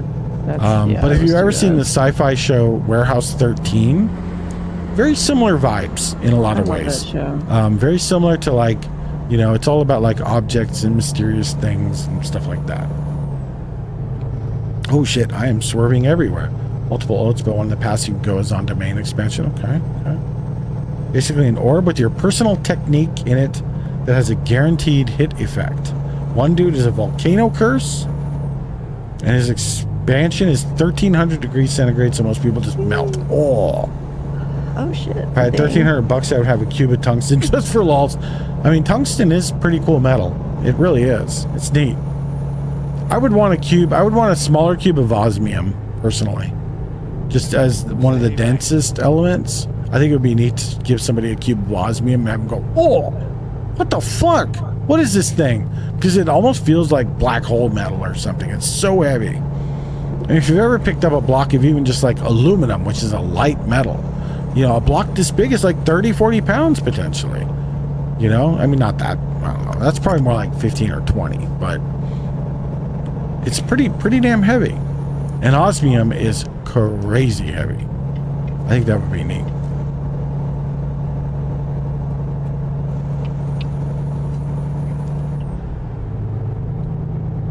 Stay right. A cube of thorium. I don't think. Yeah, you wouldn't want to be around that very long. That would be a very limited shelf life. It's like we had a chem lab, and our guy was telling us about how sodium reacts with water, lithium reacts with water, calcium reacts with water, etc., and showing us how the farther down the periodic table you went, the worse it got.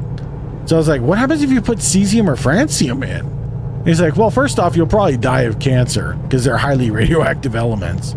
I was like, oh, well, fuck that then. Let's not do that.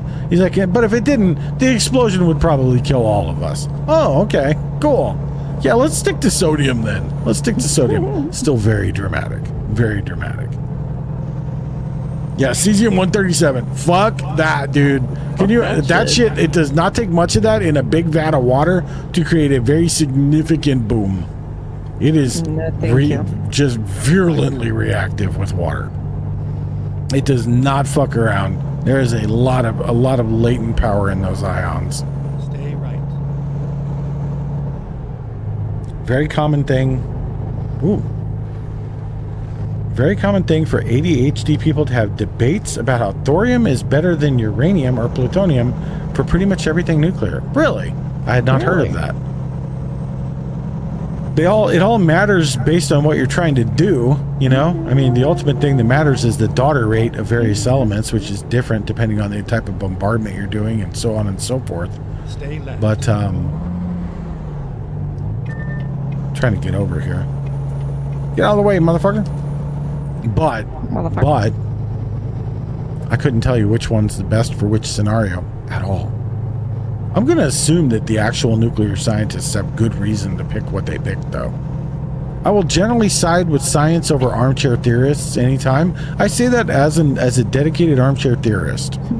This is why I routinely say, keep in mind, I'm just a dumbass. I don't fucking know. That's why I say that a lot. Because I know a lot about I know a little about a lot of things. I don't know a lot about very much. You know a lot. I mean, yeah, collectively, but it's all about random little tidbits, you know? I don't know. I mean, I do know enough. I could probably get a ship into orbit if I had to. I think you could. I agree with, I absolutely agree, Doc. This song's a banger. So I'm just a hooker for early Ozzy because, you know, that's when I saw him.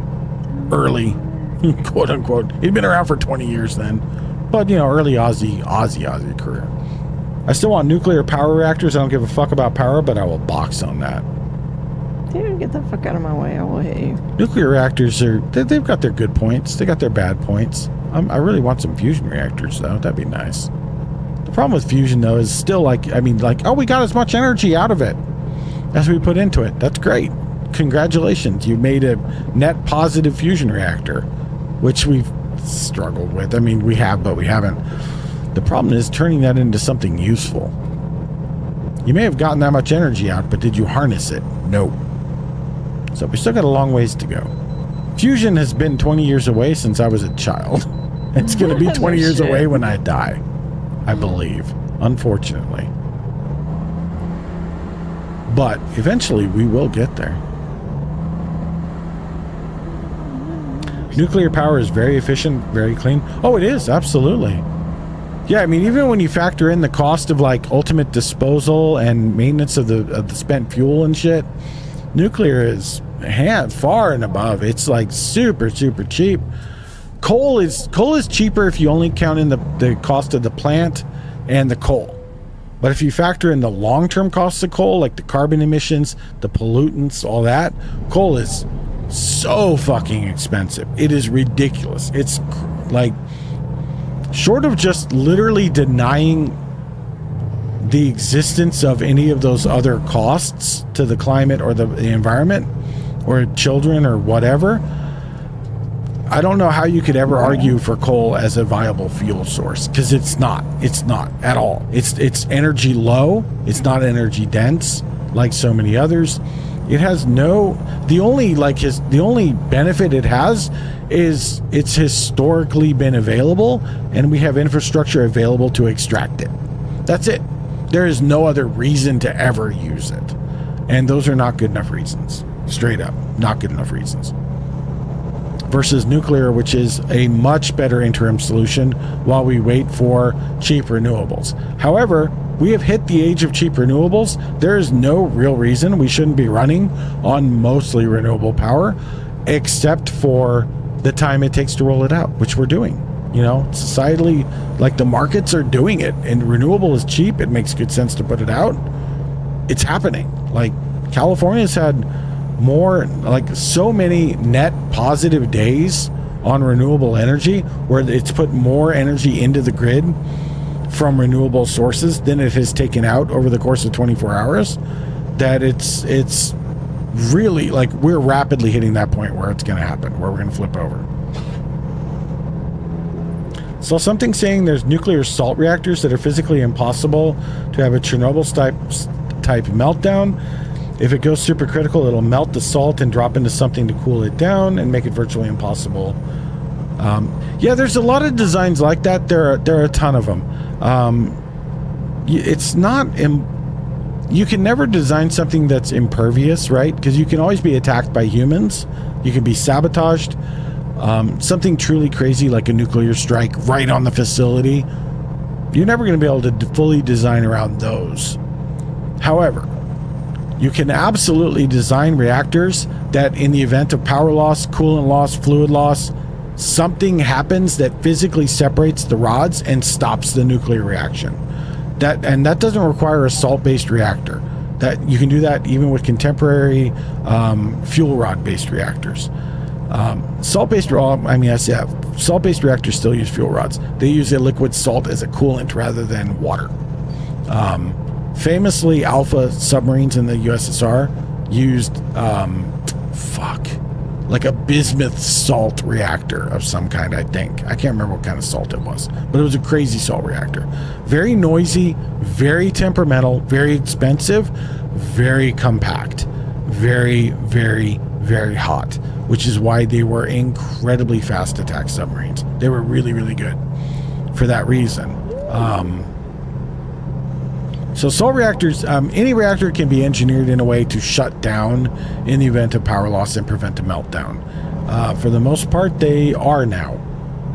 In the event of Fukushima, for example, that was a reactor that predated those designs. In the event of 3 Mile Island, those designs came about because of 3 Mile Island. So the problem is that reactors, it generally takes an accident to make people want to change reactor designs. And then reactors are so regulated and there's so much opposition from the public to them that even refitting an existing reactor to be a safer design, people are so scared of nuclear that they will not allow an existing reactor to be refitted to a different design or to upgrade it for safety because they think that the minute you touch it, it's going to leak radiation. When in fact, for the most part, reactors are actually the safest place to be in terms of radiation. So... Ooh, I don't have a problem with nuclear power, but private businesses will always look to cut costs, and the idea of a nuclear reactor built on the cheap is absolutely terrifying. I could not agree more, OJ. Could not agree more. I also do not have a problem with nuclear power. I think it is a sensible interim option while we wait for renewables and fusion availability. Fusion availability, especially if we get to deuterium fusion, we have enough of that for just on the Earth for hundreds of thousands of years. Tritium, we can only do about 100 years. Uranium, I think we can do about 40 years. So nuclear is a short-term option. Fission nuclear. But, and current tritium fusion would not be much longer. But those could be the stopgap measure to get us to stable deuterium fusion, which should last as long as the human race is around, or we secure alternate sources of deuterium, or we master plain fusion hydrogen, which I don't think we're going to do. Physics gets in the way of that. But I agree also that private businesses are always going to chase the bottom line. Private businesses do not see things like ethics. They do not see things like private safety. All they see are costs and profits. That's it. They see revenue and costs and profits. That's it. That's all they see. So what will we gain if we cut these safety measures? Well, we can save $5 billion a year. Cool. What happens if it goes wrong? It'll kill 1,000 people and nuclear irradiate this town. What will that cost us? $2 billion. But we're going to save $3 billion a year every year we do it? Yes. They're going to do it 100%. Every time. Every time. Because a city isn't going to get irradiated every year, and they can afford to just pay for it. Once it happens, it saves them. They're making more money issuing the safe choice, you know? They're going to be like that every time. It's like the famous thing, like traffic tickets. Traffic tickets are a joke to rich people. They don't give a fuck about $200. Oh, your insurance might double. They don't give a fuck. It doesn't matter.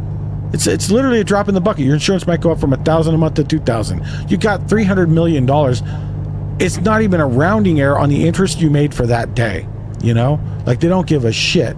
But if you don't have that kind of income, if you're just working class or middle class or even lower upper class, whatever you want to draw those thresholds at, $1,000 a month difference is world ending. $200 ticket at the wrong time means you're not buying groceries that month. So it's like those kind of things matter at the lower end of the spectrum, and those companies are set up where they only matter at the high end, and they're not the regulatory agencies are not set up to punish them at the high end. They can only punish them with financial fines that are just the cost of doing business. That's the part that's terrifying. That's the part that terrifies me, because I agree with you. You can never trust a company to do the right thing. Government isn't great either, but you can trust them a lot more than you can trust a company, because the company's going to take the short shot every time, every fucking time. Oh, Das, what? Hey yo, Disney, thank you for popping in, Diz. Appreciate it. Welcome in. All right, load delivered. Yo. Theoretically, you could loop fission and fusion into each other to have an endless supply. I'm sure in practice it's way different. It is different. I know what you're talking about. The problem is that you do not get a one-to-one return on those reactions at all. You lose a lot, and also that you don't have a one-to-one capture of the energy released. You lose a lot of energy in translation. But it is a potentially long-term avenue of exploration where you could recycle, kind of. They made speeding fines based on income in the UK, which is right. I could not agree more. That is what I was going to say. Thank you, OJ. I forgot to wrap up that thought. I was going to say 100%. I think traffic fines. Imagine how different the world would be if instead of $100, a speeding ticket was 0.5% of your gross income on your taxes, or not even your gross. Fuck that, because rich people write off their gross and do fake deductions and shit. 0.5% of your net. So if you put down $1 million on your net, that speeding ticket just cost you $50,000. And if you're, making $30,000 at minimum wage, it still hurt you, but it was $150 instead of $50,000. All of a sudden, those fines hurt everybody equally. It's the same thing in the U.S. sales tax, right? Cities love to pass sales tax. Sales tax hurts poor people a lot. Sales tax, rich people don't even feel it. They don't give a shit if those bananas cost them $3 or $3.50. But, or their entire grocery order costs them $130 because they're not even buying it. The fucking help is buying it, and it's going on an expense account that they don't even see. But everybody else, we're all out there buying our groceries, and when they go from $2.50 to $3.50, we know. We really fucking know. You feel that. So, since when was 30K minimum wage? Well, I'm not saying 30K was minimum wage. I mean, it is over 30 is minimum probably in California. California's minimum wage, if memory serves, is $15 and $20, depending on the industry you're in, like fast food and stuff, is 20. 15 is going to be about 30K. It's a little under. But, federal is $750. So, it's far lower even. But you get the idea. The overall idea is still the same. Sales tax and things like that affect people. The lower your income, the more things like traffic tickets, fixed fines, and flat percentage-based taxes like sales tax hurt you more at the lower end of the income scale, which is why they're so popular with dumb fuck powers that be. Do it. Anyway, I know I'm preaching to the choir. Just, it irritates the shit out of me. But long story short, OJ, I agree wholeheartedly with you about the way nuclear should be developed and about the way those fines, including business fines. I'll go on even further. I've said this before. I think business fines, all right. So in the U.S., corporations are people, right? Corporations are considered beings as entities. And they have free speech now. Okay. Cool. That's great. So I think those motherfuckers should be subject to the full penalty of the law, because in the United States, we also have things like imprisonment and the death penalty. And I think you should be able to imprison a corporation. When a corporation like Boeing murders somebody through their own inaction or indifference and commits Like depraved indifferent homicide or manslaughter, that corporation should be imprisoned or subject even to the ultimate penalty, a capital punishment, in which case that would mean the corporation is dissolved and its assets are distributed into the government or the populace. Or if it's not done that way, for imprisonment, the corporation should be imprisoned and its profits siphoned into the government. The corporation doesn't get to live. It doesn't get to enjoy the fruits of its labor. It still has to keep working, just like all the prisoners, right? They all get to keep working, but they don't get anything for it. That little loophole in the slavery thing we got. I think corporations should absolutely be subject to that shit. Is it ever going to happen? Fuck no, because they own the system. But $7.25 minimum is so fucked. Could not agree more. It's criminally low, especially considering it's not moved in 15 years. If you look at wages in the United States, it is insane. The productivity curve, the wage curve. And the two should be lockstep. And they were until about around the time this motherfucker named Reagan became president, which those of us who were around for him and saw what was coming, no, but he laid the groundwork for a lot of the shit sandwich that we're all enjoying biting into right now. But, also, welcome in, Sock. Welcome in. What do you mean? It's perfect. Sock with the grenade. Sock running right in. Especially sucky when prices are rising because people from an area with 13 minimum come here for groceries. Yeah, the rampant inflation, quote unquote, it wasn't rampant inflation, it was greedflation. It's well acknowledged now. It was all just the companies raising prices because they could. Especially egregious. It's funny, like all these businesses were like, California, you can't raise the minimum wage on fast food. Fast food prices will go up. Are you kidding? Are you going to want to pay $15 for a Happy Meal? So everyone's like, okay, maybe we won't do that. They raised the price to $15 anyway. So in retaliation, everyone went, well, fuck you then. We're making the wage higher. Since you already raised the prices, you know what hasn't moved? The prices. They never bumped the prices more because they're actually charging what the market will bear. I still don't know who the fuck will pay like $15 for a McDonald's meal. Like, I mean, I get it if you're hungry and you need something quick, but like, Jesus Christ, man. I don't know. Maybe that's privilege talking that we eat at home all the time, but fucking hey. No, thank you. No, thank you. I got paid $7.25 for 2 years in Minnesota and couldn't afford to eat. I understand so wholeheartedly. And I mean, like Harpy and I, dude, we've been there. Yeah, we've been there. Like, I mean, obviously minimum wage was lower. Expenses were lower. I think living expenses as a percentage of minimum wage were lower when Harpy and I were working for low wages, for sure. Yeah. In other words, what I mean is that our minimum wage went farther than it does for people right now. Yeah, it did. But I also think that people right now are 10 years out of date for an update on their minimum wage. So that factors in a little bit into that.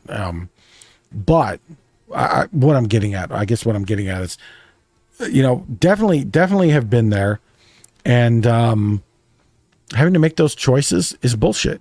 I've said it before on the stream, and I mean, Harpy will agree. If you work full time, you should be able to afford a nice little apartment. Yep. You should be able to save a little bit of money. Millions. I mean, I'm not saying you need to save millions a year. You should be able to save a little bit. You should be able to have food on your table, nutritious, wholesome, healthy food. You should be able to have a family, right? You should be able to have like children. If it's you and a spouse, the two of you should be able to have children if you want them. If you don't want them, then you should be able to have a little extra money. Either way. And you should be able to have a nice little vacation to someplace cool. Should you be able to fly to like a 6-star resort on minimum wage and spend 3 weeks gambling at high dollar? Maybe not. That's fine. Because a little ambition and a little desire to like do something for more is a good thing. However, you should be able to take a vacation to fucking Disneyland for a week with the kids. Yes. And if you're earning minimum wage, you should be able to afford all of those things. That's my official opinion. And if you're not able to afford those things, I don't think that means that you're not doing good work or you're not doing valuable work. It means that the companies are fucking you. Because if the work is worth paying someone to do, it's worth paying them a living wage to do, in my opinion. I mean, who the fuck am I? I don't own a company, but that's how I feel about it.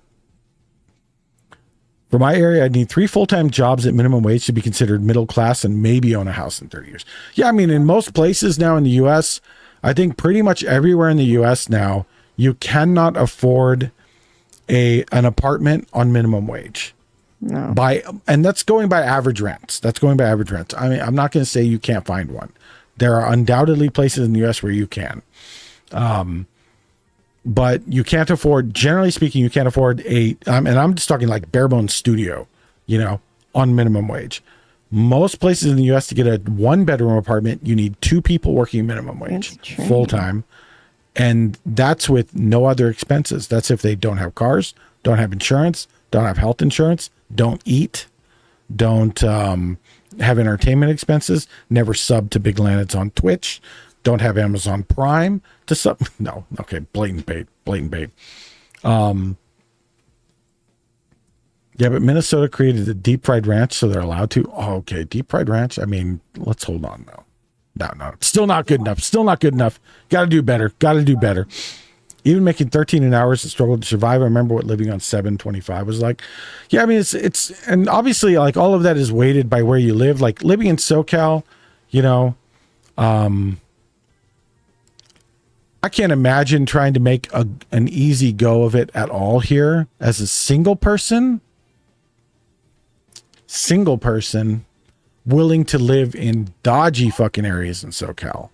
Yeah. On certainly not less than 50, but probably 60K a year, $30 an hour. I don't know that it would be, I don't know how easy that would be to pull off. Just knowing what the rents are. I mean, the rents alone, typically $2,200 a month for a 1-bedroom apartment right now in our area. And they want 3 times monthly income. So you need to, ridiculous. They want 3 times that income monthly. So they want you to be grossing. Yes, grossing. No, netting. Fuck. Yeah, net. Yes, they want you to be netting $6,600 a month, which is 66 times 12, whatever the fuck that is. Almost $80,000 a year. The fuck out of here for a 1-bedroom apartment in a dodgy part of the town that hasn't been updated since 1975. Get the fuck out of here with that, I work for literally just tips doing pizza delivery. I love doing pizza delivery. When I did pizza delivery, I loved it. But it was a different time. I'm trying to convince Chuckles to move somewhere else because there's no way we could survive with my loans to pay back. California is rough. For sure. As much as I love California right now, him and I could not survive. Yeah, like Harvey and I left Northern California. And it was still pretty good up there at the time. And we moved to the Midwest and we lived there for a long time. And we were fortunate. Like, we had our jobs increased and as we aged and got more experience and got better jobs and so on and so forth, our cost of living didn't keep pace. We very intentionally kept our cost of living very low. Yeah. And that we just squeaked in to where we had enough money to be able to buy a house and stuff like that. And then when this move to California happened, it was for Harpy's professional experience was at a point that it gave her a job that allowed us to do the things we've done. Thankfully, like we've been very fucking fortunate. It's come from the result of a lot of hard work and a lot of good luck. And I want to be very clear about that. A lot of good luck, and that's not taking anything from Harpy or myself, but we've been lucky. We've been lucky to get where we've got. And that doesn't count the work we've done either, because we have worked and given up a lot to do it. But there's been luck involved for sure, a lot of it. And it's important to acknowledge that. But I agree with you, Beck. Like, California it's tough to make a go of it unless you're willing to live like 4 people, all working a job and a side hustle. And fuck that, man. Fuck that. You shouldn't have to. You shouldn't be able to live on your own in a place of your own. And it's like, it's like I literally want to turn our garage into an ADU and just fucking give it to somebody so they can live and like go to school and become a fully, ready to go human without crippling themselves with debt on the way. You know what I mean? Like ready to join society to benefit all of us instead of trying to milk people for money. It's just this mentality of squeezing everybody. It sucks. I hate it. I fucking hate it. But yeah, I don't like, I look around our neighborhood and I see all these young people and they're all living with their parents still because they can't afford to live anywhere else. And I get that. Yeah. And I just like, it just makes me fucking sick. I don't know what does society expect for these people to do? Just wait around for mom and dad to die, and now there's 12 of you living in the house instead of... Nobody fucking cares. Yeah, nobody does. It's just, It's irritating. Yeah, that is a problem with California. It's a problem. And there's an easy solution to it, build more housing. But the problem with building more housing is when you build more housing, it makes the existing housing worth less, right? So if you only have 100,000 houses and they're all worth $1 million and you build another 100,000, now they're all going to be worth 500,000. And the people who own the housing already are the ones who vote and the ones who control the politicians. And they don't want their house values fucked with because they're beholden to them. They don't have anything else. It's all they can afford is the house they live in. They don't have retirement accounts or anything like that. So anything that fucks up their housing value screws them financially. And it's a stupid system and they shouldn't have done it, but it's what they all did. And there's like, it's one of those situations. I don't know what the fucking answer is. I don't know what the answer is. Cause like people who own housing already, like landlords and shit, fuck them. I'm talking just like the people who own houses, like regular people. Like they don't deserve to get, have their savings blown away or have their retirement asset, their house devalued. But at the same time, everybody younger than them deserves a chance to have housing too. Yes. What's the answer? And like, oh, you just build more housing. Where? Like if you've driven through Southern California, there's nowhere that doesn't have stuff on it. Like I grew up here back in the 90s. There was still open wilderness in Southern California then. There's not now. When I drove through it, it's just contiguous city for 90 fucking miles. It's just you can't. It's difficult to get your head around. So where do you build? I mean, the only other way you can build is up or down, and the rules and regs don't allow for that for the most part. Anyway, I'm so used to Arkansas and Mississippi prices. I mean, I hated living in the Midwest. Financially, it was good to us. Don't wreck me, bro. Yeah, don't wreck Harpy. Bezos can own 3/4 of the land and not do shit, so he can still stifle everything so nobody can get a job. Sit. Come to the realization that unless I win the lottery and become a celeb, I'm not owning a house, period, and barely going to be able to survive. That is the unfortunate reality that so many people are facing, that there is not a viable path to home ownership, which is what I would consider the core of the American dream, right? Owning your own home. And I think that is a travesty of the highest order. I don't know how you fix it. As somebody who is a homeowner, I mean, technically the bank, not everyone always says like, oh, the bank owns the house. No, we own it. The bank just has a lien on it. It's a big difference. We own it. I mean, Harpy and I are homeowners. I don't know how you fix it. And I'm not saying like, oh, you can't hurt us. It's okay. Hurt us. Harpy and I we're some of those people. We're okay with getting hurt if it means the betterment of society. It's okay to hurt us. We can take it. Like we believe in that. We believe that a little sacrifice personally for the good of many is a worthy thing. So it's like if it's a solution that hurts us, we understand. But there aren't many people who think that way, like you get what I'm saying? I don't know what the solution is. I don't know what solution you come to that people will accept.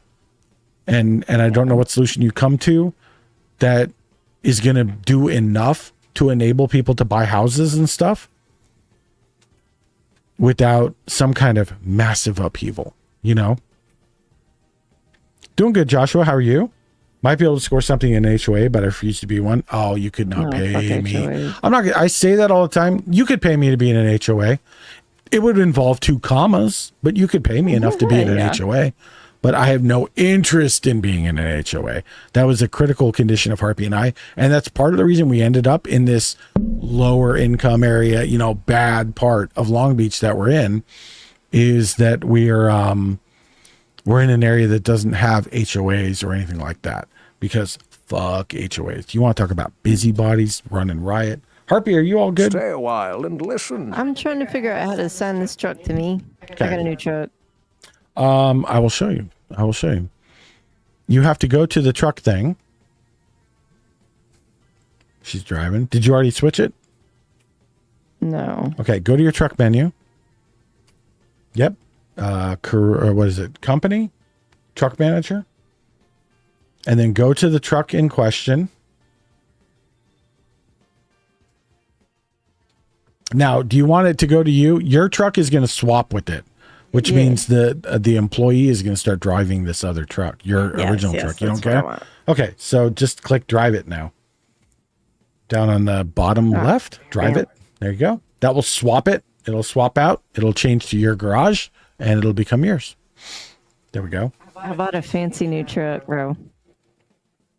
What do you have? What'd you get? Look at it. What'd you get? Tell us. Look at it. Oh my God, that's a big fuck off international, isn't it? Yes, yes, it is. Oh, Mwah. that is very much like my big international. I hate HOAs. So many horror stories. I could not agree more. I know so many stories of people who got into benevolent HOAs, and then over time the HOA shifted, and a busybody got involved, and all of a sudden they're doing the measuring the lawn with the fucking measuring stick. They're doing the holding up paint chits to your paint. Oh, your paint is off by a shade. It's gotten sun bleach. Paint the whole house right now. We're charging you $1,000 a day until you do it. Or worse, the ones where they're like, yeah, we've implemented a new standard. All houses in the neighborhood need to use this kind of roofing shingle and need to use this contractor to do it. And that's the bylaw. And we've ruled it. And you go like, well, fuck you. I don't like that. I didn't vote for that. Yeah, but the board did. Sorry. And meanwhile, the company that you have to use is owned by one of the board members. You have no fucking recourse. None. You can't sue. You can't nothing. You can eat. You can move. Eat it or move. Those are your options. Either way, you're fucked. You're absolutely fucked. HOAs are a curse upon any. The only reason to ever be in an HOA is if you are a virulent, toxic white person and you want to live with other virulent, toxic white people. Yeah. That's it. I see that. I'm sure there are non-white HOAs that are probably similar, but generally speaking, yeah, if you're a big fat fucking Karen or Ken, you're going to love an HOA. Otherwise, stay the hell away from them. My dream is to get some land somewhere on the West Coast or in Colorado, build my own house, and have land surrounding my place so I can have as many animals as I want. Beck, you speak to our souls. Same. Yep. Western Colorado especially. Oh, yes. Yes, I love Western Colorado. Heard horror stories about HOAs finding people for having certain plants. Yep. Forcing people to have their garages open at certain times or for working on their own vehicles. Oh, even worse, like some of them, they demand you give them keys so they can come in when they want and conduct inspections. Like, no, fuck you. It's the inside of my house. It's got nothing to do. We need to make sure you're not doing anything that might reflect on the property value because God forbid you lower the property value.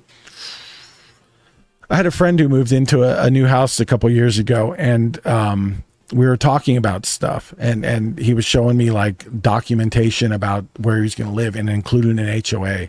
And so I was going through the HOA agreement, and I just wrote up like a 5-page list. I'm like, these are all things they say, okay? They're not doing the bad thing with this yet, but with this, you're giving them the authority to enter your house. You're giving them the authority to change the color of your house, and you have to pay for it. You're giving them the authority to say what kind of vehicle you can have parked in front of your house at any time, and they can change it whenever they want. They can do any of this without without consultation, without warning. They can levy a fine of 3% of your house value per week, which is insane. It's 150% of your house value per year. If you have a $500,000 house, it means they can charge you $750,000 a year in fining just because they want to, et cetera, et cetera, et cetera. Crazy HOA agreements. Yeah, and I was very, very happy when they reconsidered the house that they were looking at, this particular friend and their spouse. Rizzoli is best guy, no burn him. I didn't burn him at the stake as an example. No, no, I'm not talking about Rizzoli. I'm talking about this is not Rizzoli, not Rizzoli. This is someone else. This is someone unrelated. No, Rizzoli's house is very, very good. He lives in a beautiful area. Having been there, I love Rizzoli's house. No, this is somewhere. This is somewhere where this person had a toxic HOA agreement that I was going over with them. It was not good. It was not good.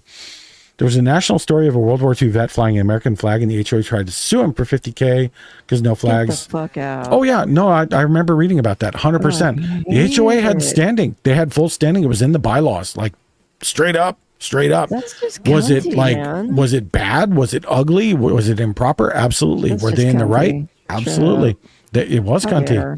It was just some. He got in an argument, as I understand it, as I remember it anyway, with one of the board members of the HOA, and they just took it against him straight up, and they just found shit in the Fucking bylaws. Karens, dude. Yep. Fucking Karens, exactly.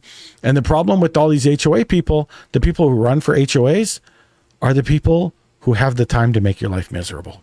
Because they're not working. They're old, retired bitches, old, retired dickheads who got nothing better to do than to go around and spread misery because their kids don't fucking call them anymore. And it's little shits like you that are the problem.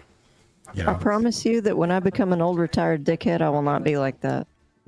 Harpy, you're just going to sit around smoking weed and eating Cheetos. You goddamn right. Harpy wants to sit around and smoke weed and eat Cheetos so really bad. do. Like she is living for that retirement right now. Oh, Put a one in yeah. chat if you want to sit around, smoke weed, and eat Cheetos. Dude, like, is that listen. not? I mean, come on. There are worse fucking retirement plans, That's right? what gets me through. Yep. I mean, I'm legit 100%. One for me as well. It's imagine sitting around just smoking weed, eating Cheetos, and watching bad movies with Harpy. You know, like pretty fucking Yes, good. dude. I mean, hello, Harpy. Yes. Did we just find a new scheme to do? Big Yes, Lands come and over, Harpy's watch movies retirement with me. home. We'll get baked. Well, yes. Well, you bake the brownies, sauce them up. Yeah. I'll provide the Plex server with the entertainment. Yeah. We all sit around. We get fuckered. Absolutely beautiful. Yeah, I have an excellent beanbag you can try out. It's great. That is true. Harpy's beanbag fucks. It fucks. I think all positions of power should be held by people who want to genuinely better everyone else's life Yeah. and just wants the position to do that and will step down willingly whenever. Yeah. I would agree. Too, because of Cheetos. Get the fuck out. Get the fuck out if you don't like Cheetos. Get the fuck out. I Cheetos can't. fuck, though. No. You can't dog on Cheetos. You can't dog on Cheetos. Wait, who's dogging What on do you mean? Cheetos? What do you mean? I The love Land's Cheetos. retirement home Cheetos fuck. with vacuum sealed doors because it's constantly being hotboxed. Exactly. We got to keep negative pressure. You know what I'm saying? Would you take a young married couple by chance? We aren't retired. Yes, absolutely we would. Absolutely we would. God, we're going to have to build a bigger house, Harpy. We're going to have to get it. I'm We're going to have to down. go get that land. We're going to have to go get that land like Beck was talking about. And instead of a cat farm, you're going to have a Zoomer farm. A Zoomer and young millennial farm. We're going to just get all these fucking cuties and gather them up and, you know. I'm down. I love you guys. That's true. We do love you all. We do love you all. I don't mean to get off on you know, life shit like that. I know it's a heavy fucking topic and it's an ugly topic and it's a bullshit topic and it sucks. And I'll just say again, like, you know, Harpy and I feel for y'all. Like we understand. Yeah, we see how the deck has been stacked for y'all. Yeah. And for what it's worth, she and I are trying to do what we can Yeah. to help, and we're trying to be an ally to y'all because y'all are not getting what you should from society. And there are those of us our age and up who see that. Like, it's not everybody. Not all old people are bad, right? You know, I'm a great baker, so I can make the weed brownies and cookies. Let's fucking go. I'm an old Zoomer. Am I allowed? Absolutely. Absolutely. I was alive for the zooming of the planes into a pair of towers. Fair. Yeah, meanwhile, Harpy and I like full adults, like beyond full adults for that. Literally beyond drinking age, way beyond drinking age. Why does Bear have wet spot on his head? I don't know. What did you do? I hope he didn't find water. Boy, there's nothing more triggering when you're like, why is the dog wet? Has he been outside? Nope. Fuck. Especially if you've ever had a leaky AC in the ceiling or something. You're like, great. What's leaking that shouldn't? You know? I mean, it's possible. You got him. That could be. You might have got him, or he's probably just being an idiot. He probably drank or something. I don't know. I'm drunk. That does not mean to gift me a sub. Fair. I'm thankful my parents are realizing how bad it is for us. That makes me feel better to be seen. It is. It's frustrating when, like, you know, like I hear, for example, Harpy's folks, you know, I'll talk about them a bit. Harpy's folks, I do talk about them pretty. I don't know what that is. That stinks, though. It just smells like dog drool. Yeah, I don't know what it is, though. Drool on your own head. I don't think he did. I think Yeet got him or something. It's something weird. Parents. Yeah. So like Harpy's parents love to rant and rave about like their grandchildren and how, well, they're worthless and they just need to pull themselves up by the bootstraps.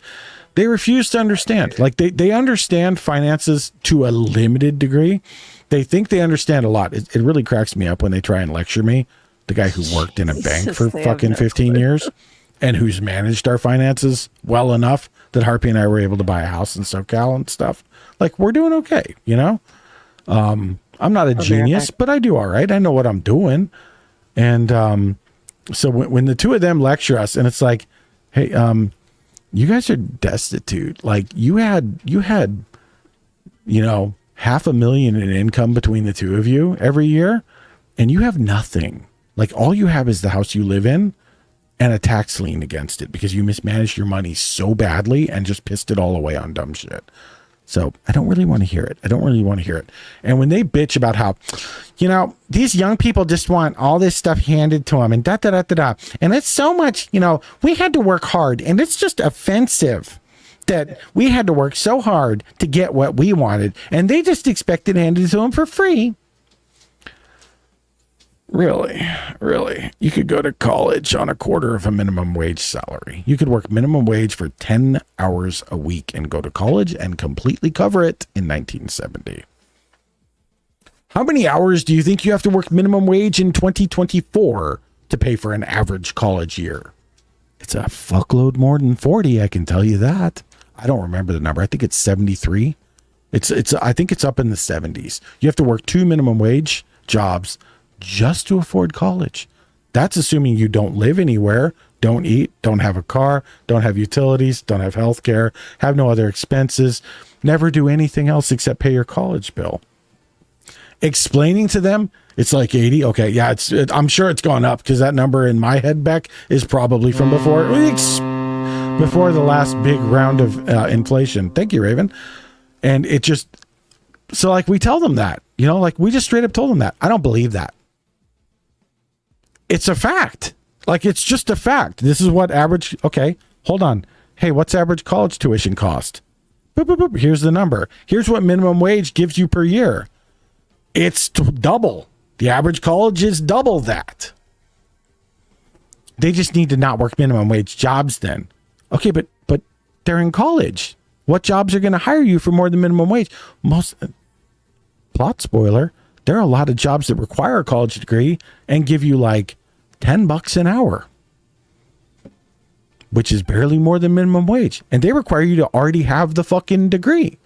Like they don't get it. They do get it. Like they're capable of understanding. They don't want to admit that they had an easier time. It's so critical to them to think that no one has ever had a harder time than them.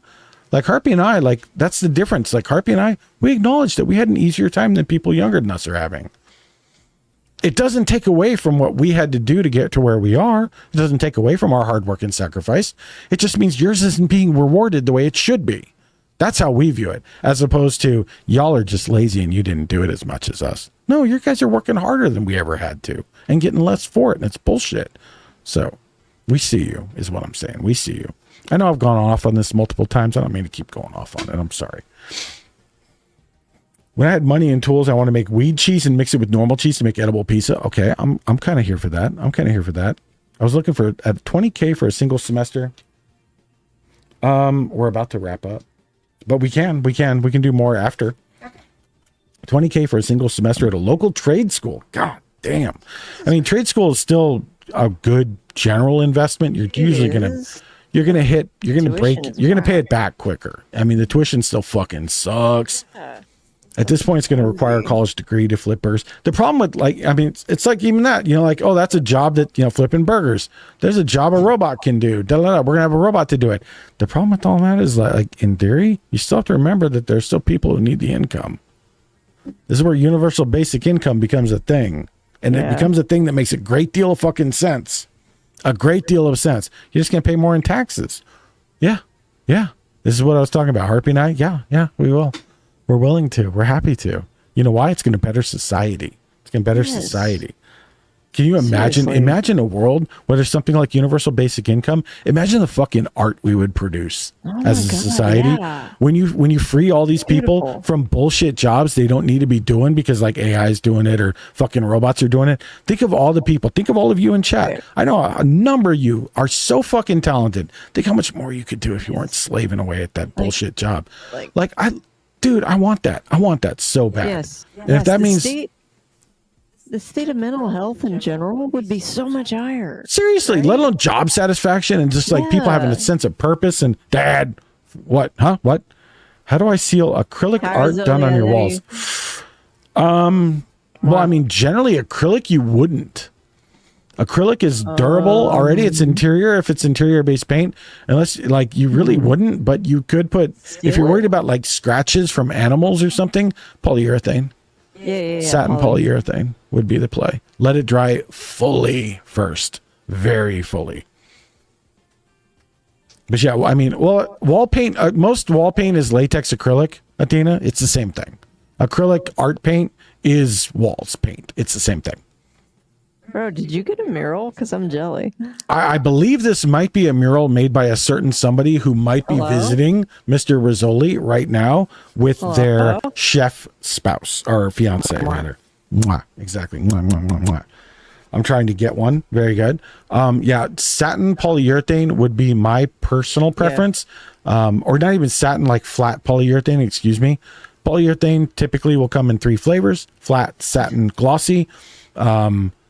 Depending on the sheen you want on the wall, satin or flat. I would not go glossy. Glossy is crazy shiny. No. Do not Yeah, put that go on a satin. wall. Poly takes shit's forever to so cure. shiny. It does take a while to cure. It'll take a few days at least, and that room is going to stink to hell. It needs to be a room you can seal off with the window open and a fan blowing outside. Polyurethane stinks to hell. Another option would be Danish oil. That would work pretty well.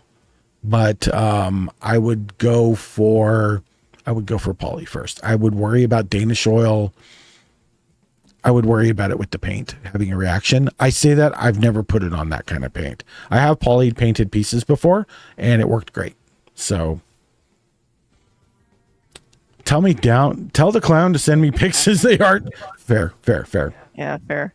But yeah, poly is. I painted a desk with polyurethane in my office at the bank, and closed up the office. But that office had no exterior ventilation.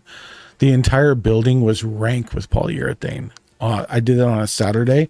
Monday morning when we came back to work, the entire building was rank. We had to air out the whole building. Which, I mean, it wasn't a huge building. It was like 15 offices, but it was big enough. Oop, shit. Damn, I didn't know urethane was freaky like that. Urethane isn't. It's the oil that they suspend. Polyurethane is just a plastic. It's a plastic emulsion suspended in a bath of solvent, basically. There's a little more to it. But, and then when you paint it on a surface, the solvents evaporate into the air, leaving a thin layer of plastic behind, the polyurethane, leaving that layer of polyurethane behind. Which is why it's a wonderful, easy to apply, durable coat. But it is nasty as those solvents are evaporating. Very nasty. It is stinky as fuck, and it is not something you want breathing. So definitely, if you're going to try that, try it on a small section first. Make sure there's a window in there. Have a fan blowing out that fucking window. Do not pull inside air, outside air into the room and have it blow into your house. Have the air going out into the wild, because it is going to be bad. It's going to be high enough that animals won't touch it, so maybe don't need sealing. Should be fine. I would not seal it then. Acrylic paint is incredibly stable over long periods of time, especially in a house that is pretty climate controlled, right? Like you're running your heater or your air conditioner. You don't run with your windows open probably most of the year there, I would say. So if your house is mostly closed up, you're going to be running a pretty consistent level of humidity and everything. You shouldn't run into any problems. The biggest problem to acrylic paint is going to be light. It's going to be sunlight. Sunlight will fade it. So watch the sunlight. Okay. Poly also gets sun stained. It gets yellowed over time. Exactly what I was just going to say about the poly. Same thing applies to the poly. Poly gets sun stained. It can yellow. You want to be real careful with that. There are other options in that case. You're getting into crazier stuff. But if it's going to be above where the animals are, don't even worry about it. Unless you're rubbing on the wall all the time, and really think about like how often do you ever touch your walls? Because I can promise you, this wall next to me, this wall behind, every wall in this office, I touch the door, I touch the doorknob, I touch my chair and my desk and stuff. I don't touch the walls ever. It's if you really think about it, you never really touch your walls. There's one spot in our house that I touch the wall, and then about 2.5 feet up our walls in the bedroom, there's a brown stripe, and that's the dog with his fat ass rubbing his dirty fat ass on the wall, and that's it. He does have a dirty fat ass. So anyway, I mean, you know the dog, you've seen him, he's fucking huge. He smears on everything. If you want to check out poly, just look at old ass guitars. A lot of very blue finishes with the poly coat end up teal. Yeah, the sun stain can be if it's very thick, especially, it can be almost like an amber, which is really pretty. I mean, it can be really pretty, don't get me wrong, but that is something to be careful. Poly is not something you want to use. That's why you don't use poly in outdoor applications. Or if you do, you use a different variety of it, which has got EM stuff in it, or UV stuff in it, excuse me. Well, I should say it like it's because the ones that show example. Yeah, the old ones especially, they can oxidize. Older ones especially oxidize a bit. That's a different thing. Long story short, don't seal it for starters if it's going to be above the animals, and live with it for a minute. See what you think of it. Because painting that kind of surface with anything like poly or any kind of sealant is going to be really problematic. And you really, frankly, probably want your walls to breathe. There, you want them to be able to evaporate if any water gets into them or anything like that. The more they're sealed, the more problems they can develop behind them. Better to let them breathe a little, always better to let them breathe, in my opinion. So on that note, Harpy, how you doing?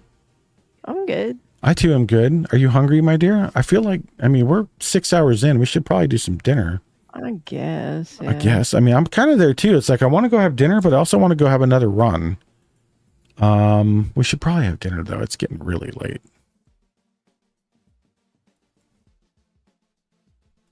She's not listening to me. I couldn't hear you.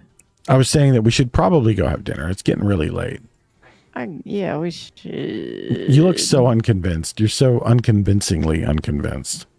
I know we should. I'm just like, we've literally just been sitting here yapping for like the last 40 minutes, not driving. Do you need one more trip? Is that what you're telling me? We can do one more quickie if that's what you need.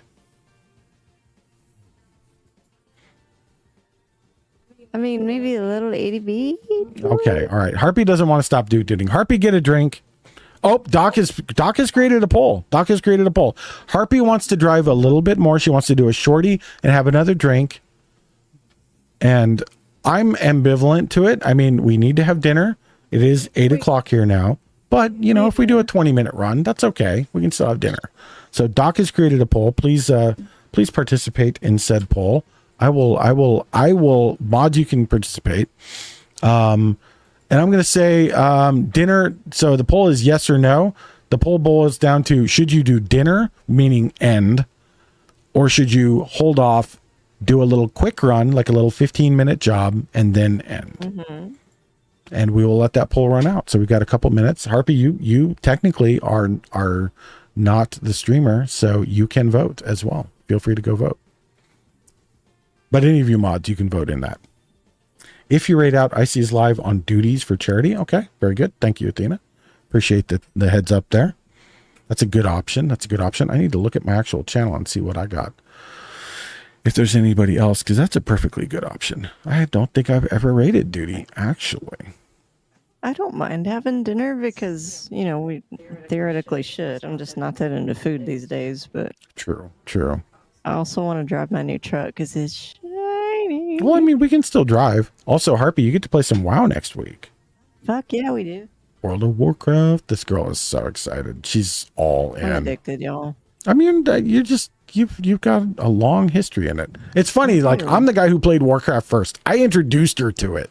And she's the bigger junkie, because I played Warcraft 1 and 2, and then 2 Tides of Darkness, and then 3. You get the idea. I just love the lore. She loved Diablo lore too. Yeah, I do. And I got you like hella hooked on Diablo. Like, you're way more hooked on Diablo than I am. I love Diablo, don't get me wrong, but Harpy, crazy in love. Okay, the choice overwhelmingly was for us to go have dinner. So, Okay. thank you. I am also okay. So, damn it! Now I got to tell the Xalatath story. God damn it! All right, Emmy, we're gonna tell the story real quick. They released the new. We released the new. Blizzard released the new trailer for the new World of Warcraft cinematic today, right? So the trailer goes through its thing. It shows you some various people that I assume are various races involved in the new expansion. You have an earthen, which is a dwarf, but he's made of stone. And you have a troll-ish looking person doing this incredibly elaborate, beautiful mystic dance and channeling power and spirits and stuff, but with like kind of weird aquatic ears. And then you have this human who's missing an eye and missing part of her arm. And she just looks absolutely badass. And she gets suited up. She's all like powerful Templar armor, you know, like looking like a crusader and shit. Really incredible. So they all do their thing. They're all like going through this process of like getting geared up. And then you see Xalatath at the end. Xalatath is this void elf. And she's been around for a long time in the lore. A long time. And she has a very silky, sultry voice. And the way that you're introduced to her, she whispers to you a lot and only you can hear her. And just the way she sounds, there's a little bit of a fuck buddy energy going on, you know? So we watched this cinematic and Xalatath comes up at the end. And I don't even remember. Do you remember what she said? I remember what you said. She didn't say anything. Okay. She just like kind of laughed, right? She just went like, yeah. Yeah. And she's smirking at the camera. And so we're watching the cinematic through the whole thing. Silent as the grave. She and I, Harpy and I, we're just like, you know, monkey noises. And the cinematic ends and Xalatath pops up and she laughs. And Harpy just goes, "Oh God, step on me, mommy." I mean, straight up, just, "Oh God, step on me." she does look like an. God, she's so fucking hot though. She and that was the next immediate thing she said. I looked over, I was like, "Jesus Christ!" And she goes, "She's so fucking hot, though." It is fair and valid. It's just funny, you know. Harpy's like, "Oh God, step on me." Yep. I'm a priest. Xalatath whispered to me. Yep. I feel it. Emmy, same. I've been playing priest since vanilla. So I know exactly what you're talking about. You know that fucking thing is in my bag to this day because I never put it away. Because how could you put away the Beyblade? Mommy, I mean. Beyblade is best. Serious. So y'all are going to see Xalatath, and I will. I'm not going to. Fuck. I'm going to say this. I won't say I won't kill Xalatath if it comes down to it. I'm going to say I'm going to fucking be real sad if I have to. Yes. I intend not to kill Xalatath if I can get around it any way possible. Because I do not want to kill her. I want to wife her. I want to co-wife her with Harpy. I want her to make me cookies. I want Harpy to make me cookies while Xalatath is sitting on my chest, you know, whatever, while Xalatath is doing whatever the fuck she wants to do. She can dance on me while I scream for Harpy, you know? Mwah. When we see the desk lift, nobody say anything. Exactly. Xalatath, she's pretty good, man. I mean, I'll be honest, I'm more of a dwarven woman thing, or I like them Tauren ladies too. They're very swishy. It's not a beast thing, it's a swishy thing. I like the big swishies. You do love the swish. I don't love elven characters too much usually. They're too lithe. No. I like them thicker. Dwarves though? No. The original dwarf boob physics are untouchable. All I got to say about that is under the desk. You know what I mean? If you know, you know. You know, you know. Harpy. Steal with my thighs. Exactly. What? They voted for us to go. To go. So, I mean, I guess they don't love us anymore. Mwah. I love you anyway. We love y'all. Let's raid duty. We'll go raid duty. We'll be good. We'll get the I love elves, but I love ethereal design. Fair. There's nothing wrong with that. I'm the same way with dwarves. I love the thickness. I love the stoicism. I love the earthenness. I love the stout. I love the power. That shit really, really. Love y'all, and also elves. Well, we love y'all. Me with my trolls. Ain't nothing wrong with trolls. Fucking yeah, man. Joantax. I mean, how can you not love trolls in World of Warcraft? How can you not? What you want to kill? I fucking love them, dude. Like, they're so good. All right, let me find my chat window again. I don't know which one I was just typing in. I was typing in one of them. None of them have text in them, but I was typing in one of them. All right, hold up.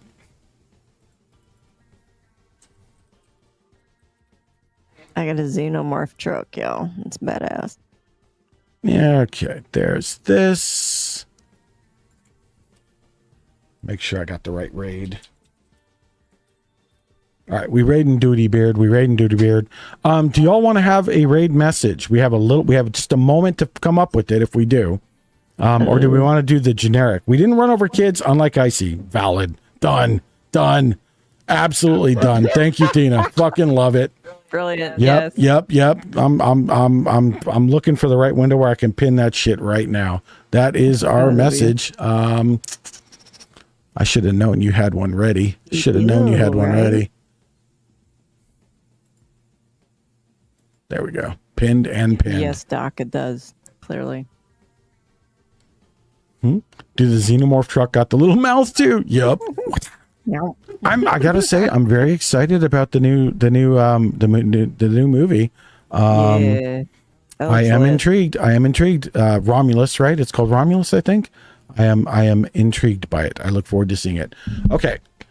Everybody say hi to Duty Beard.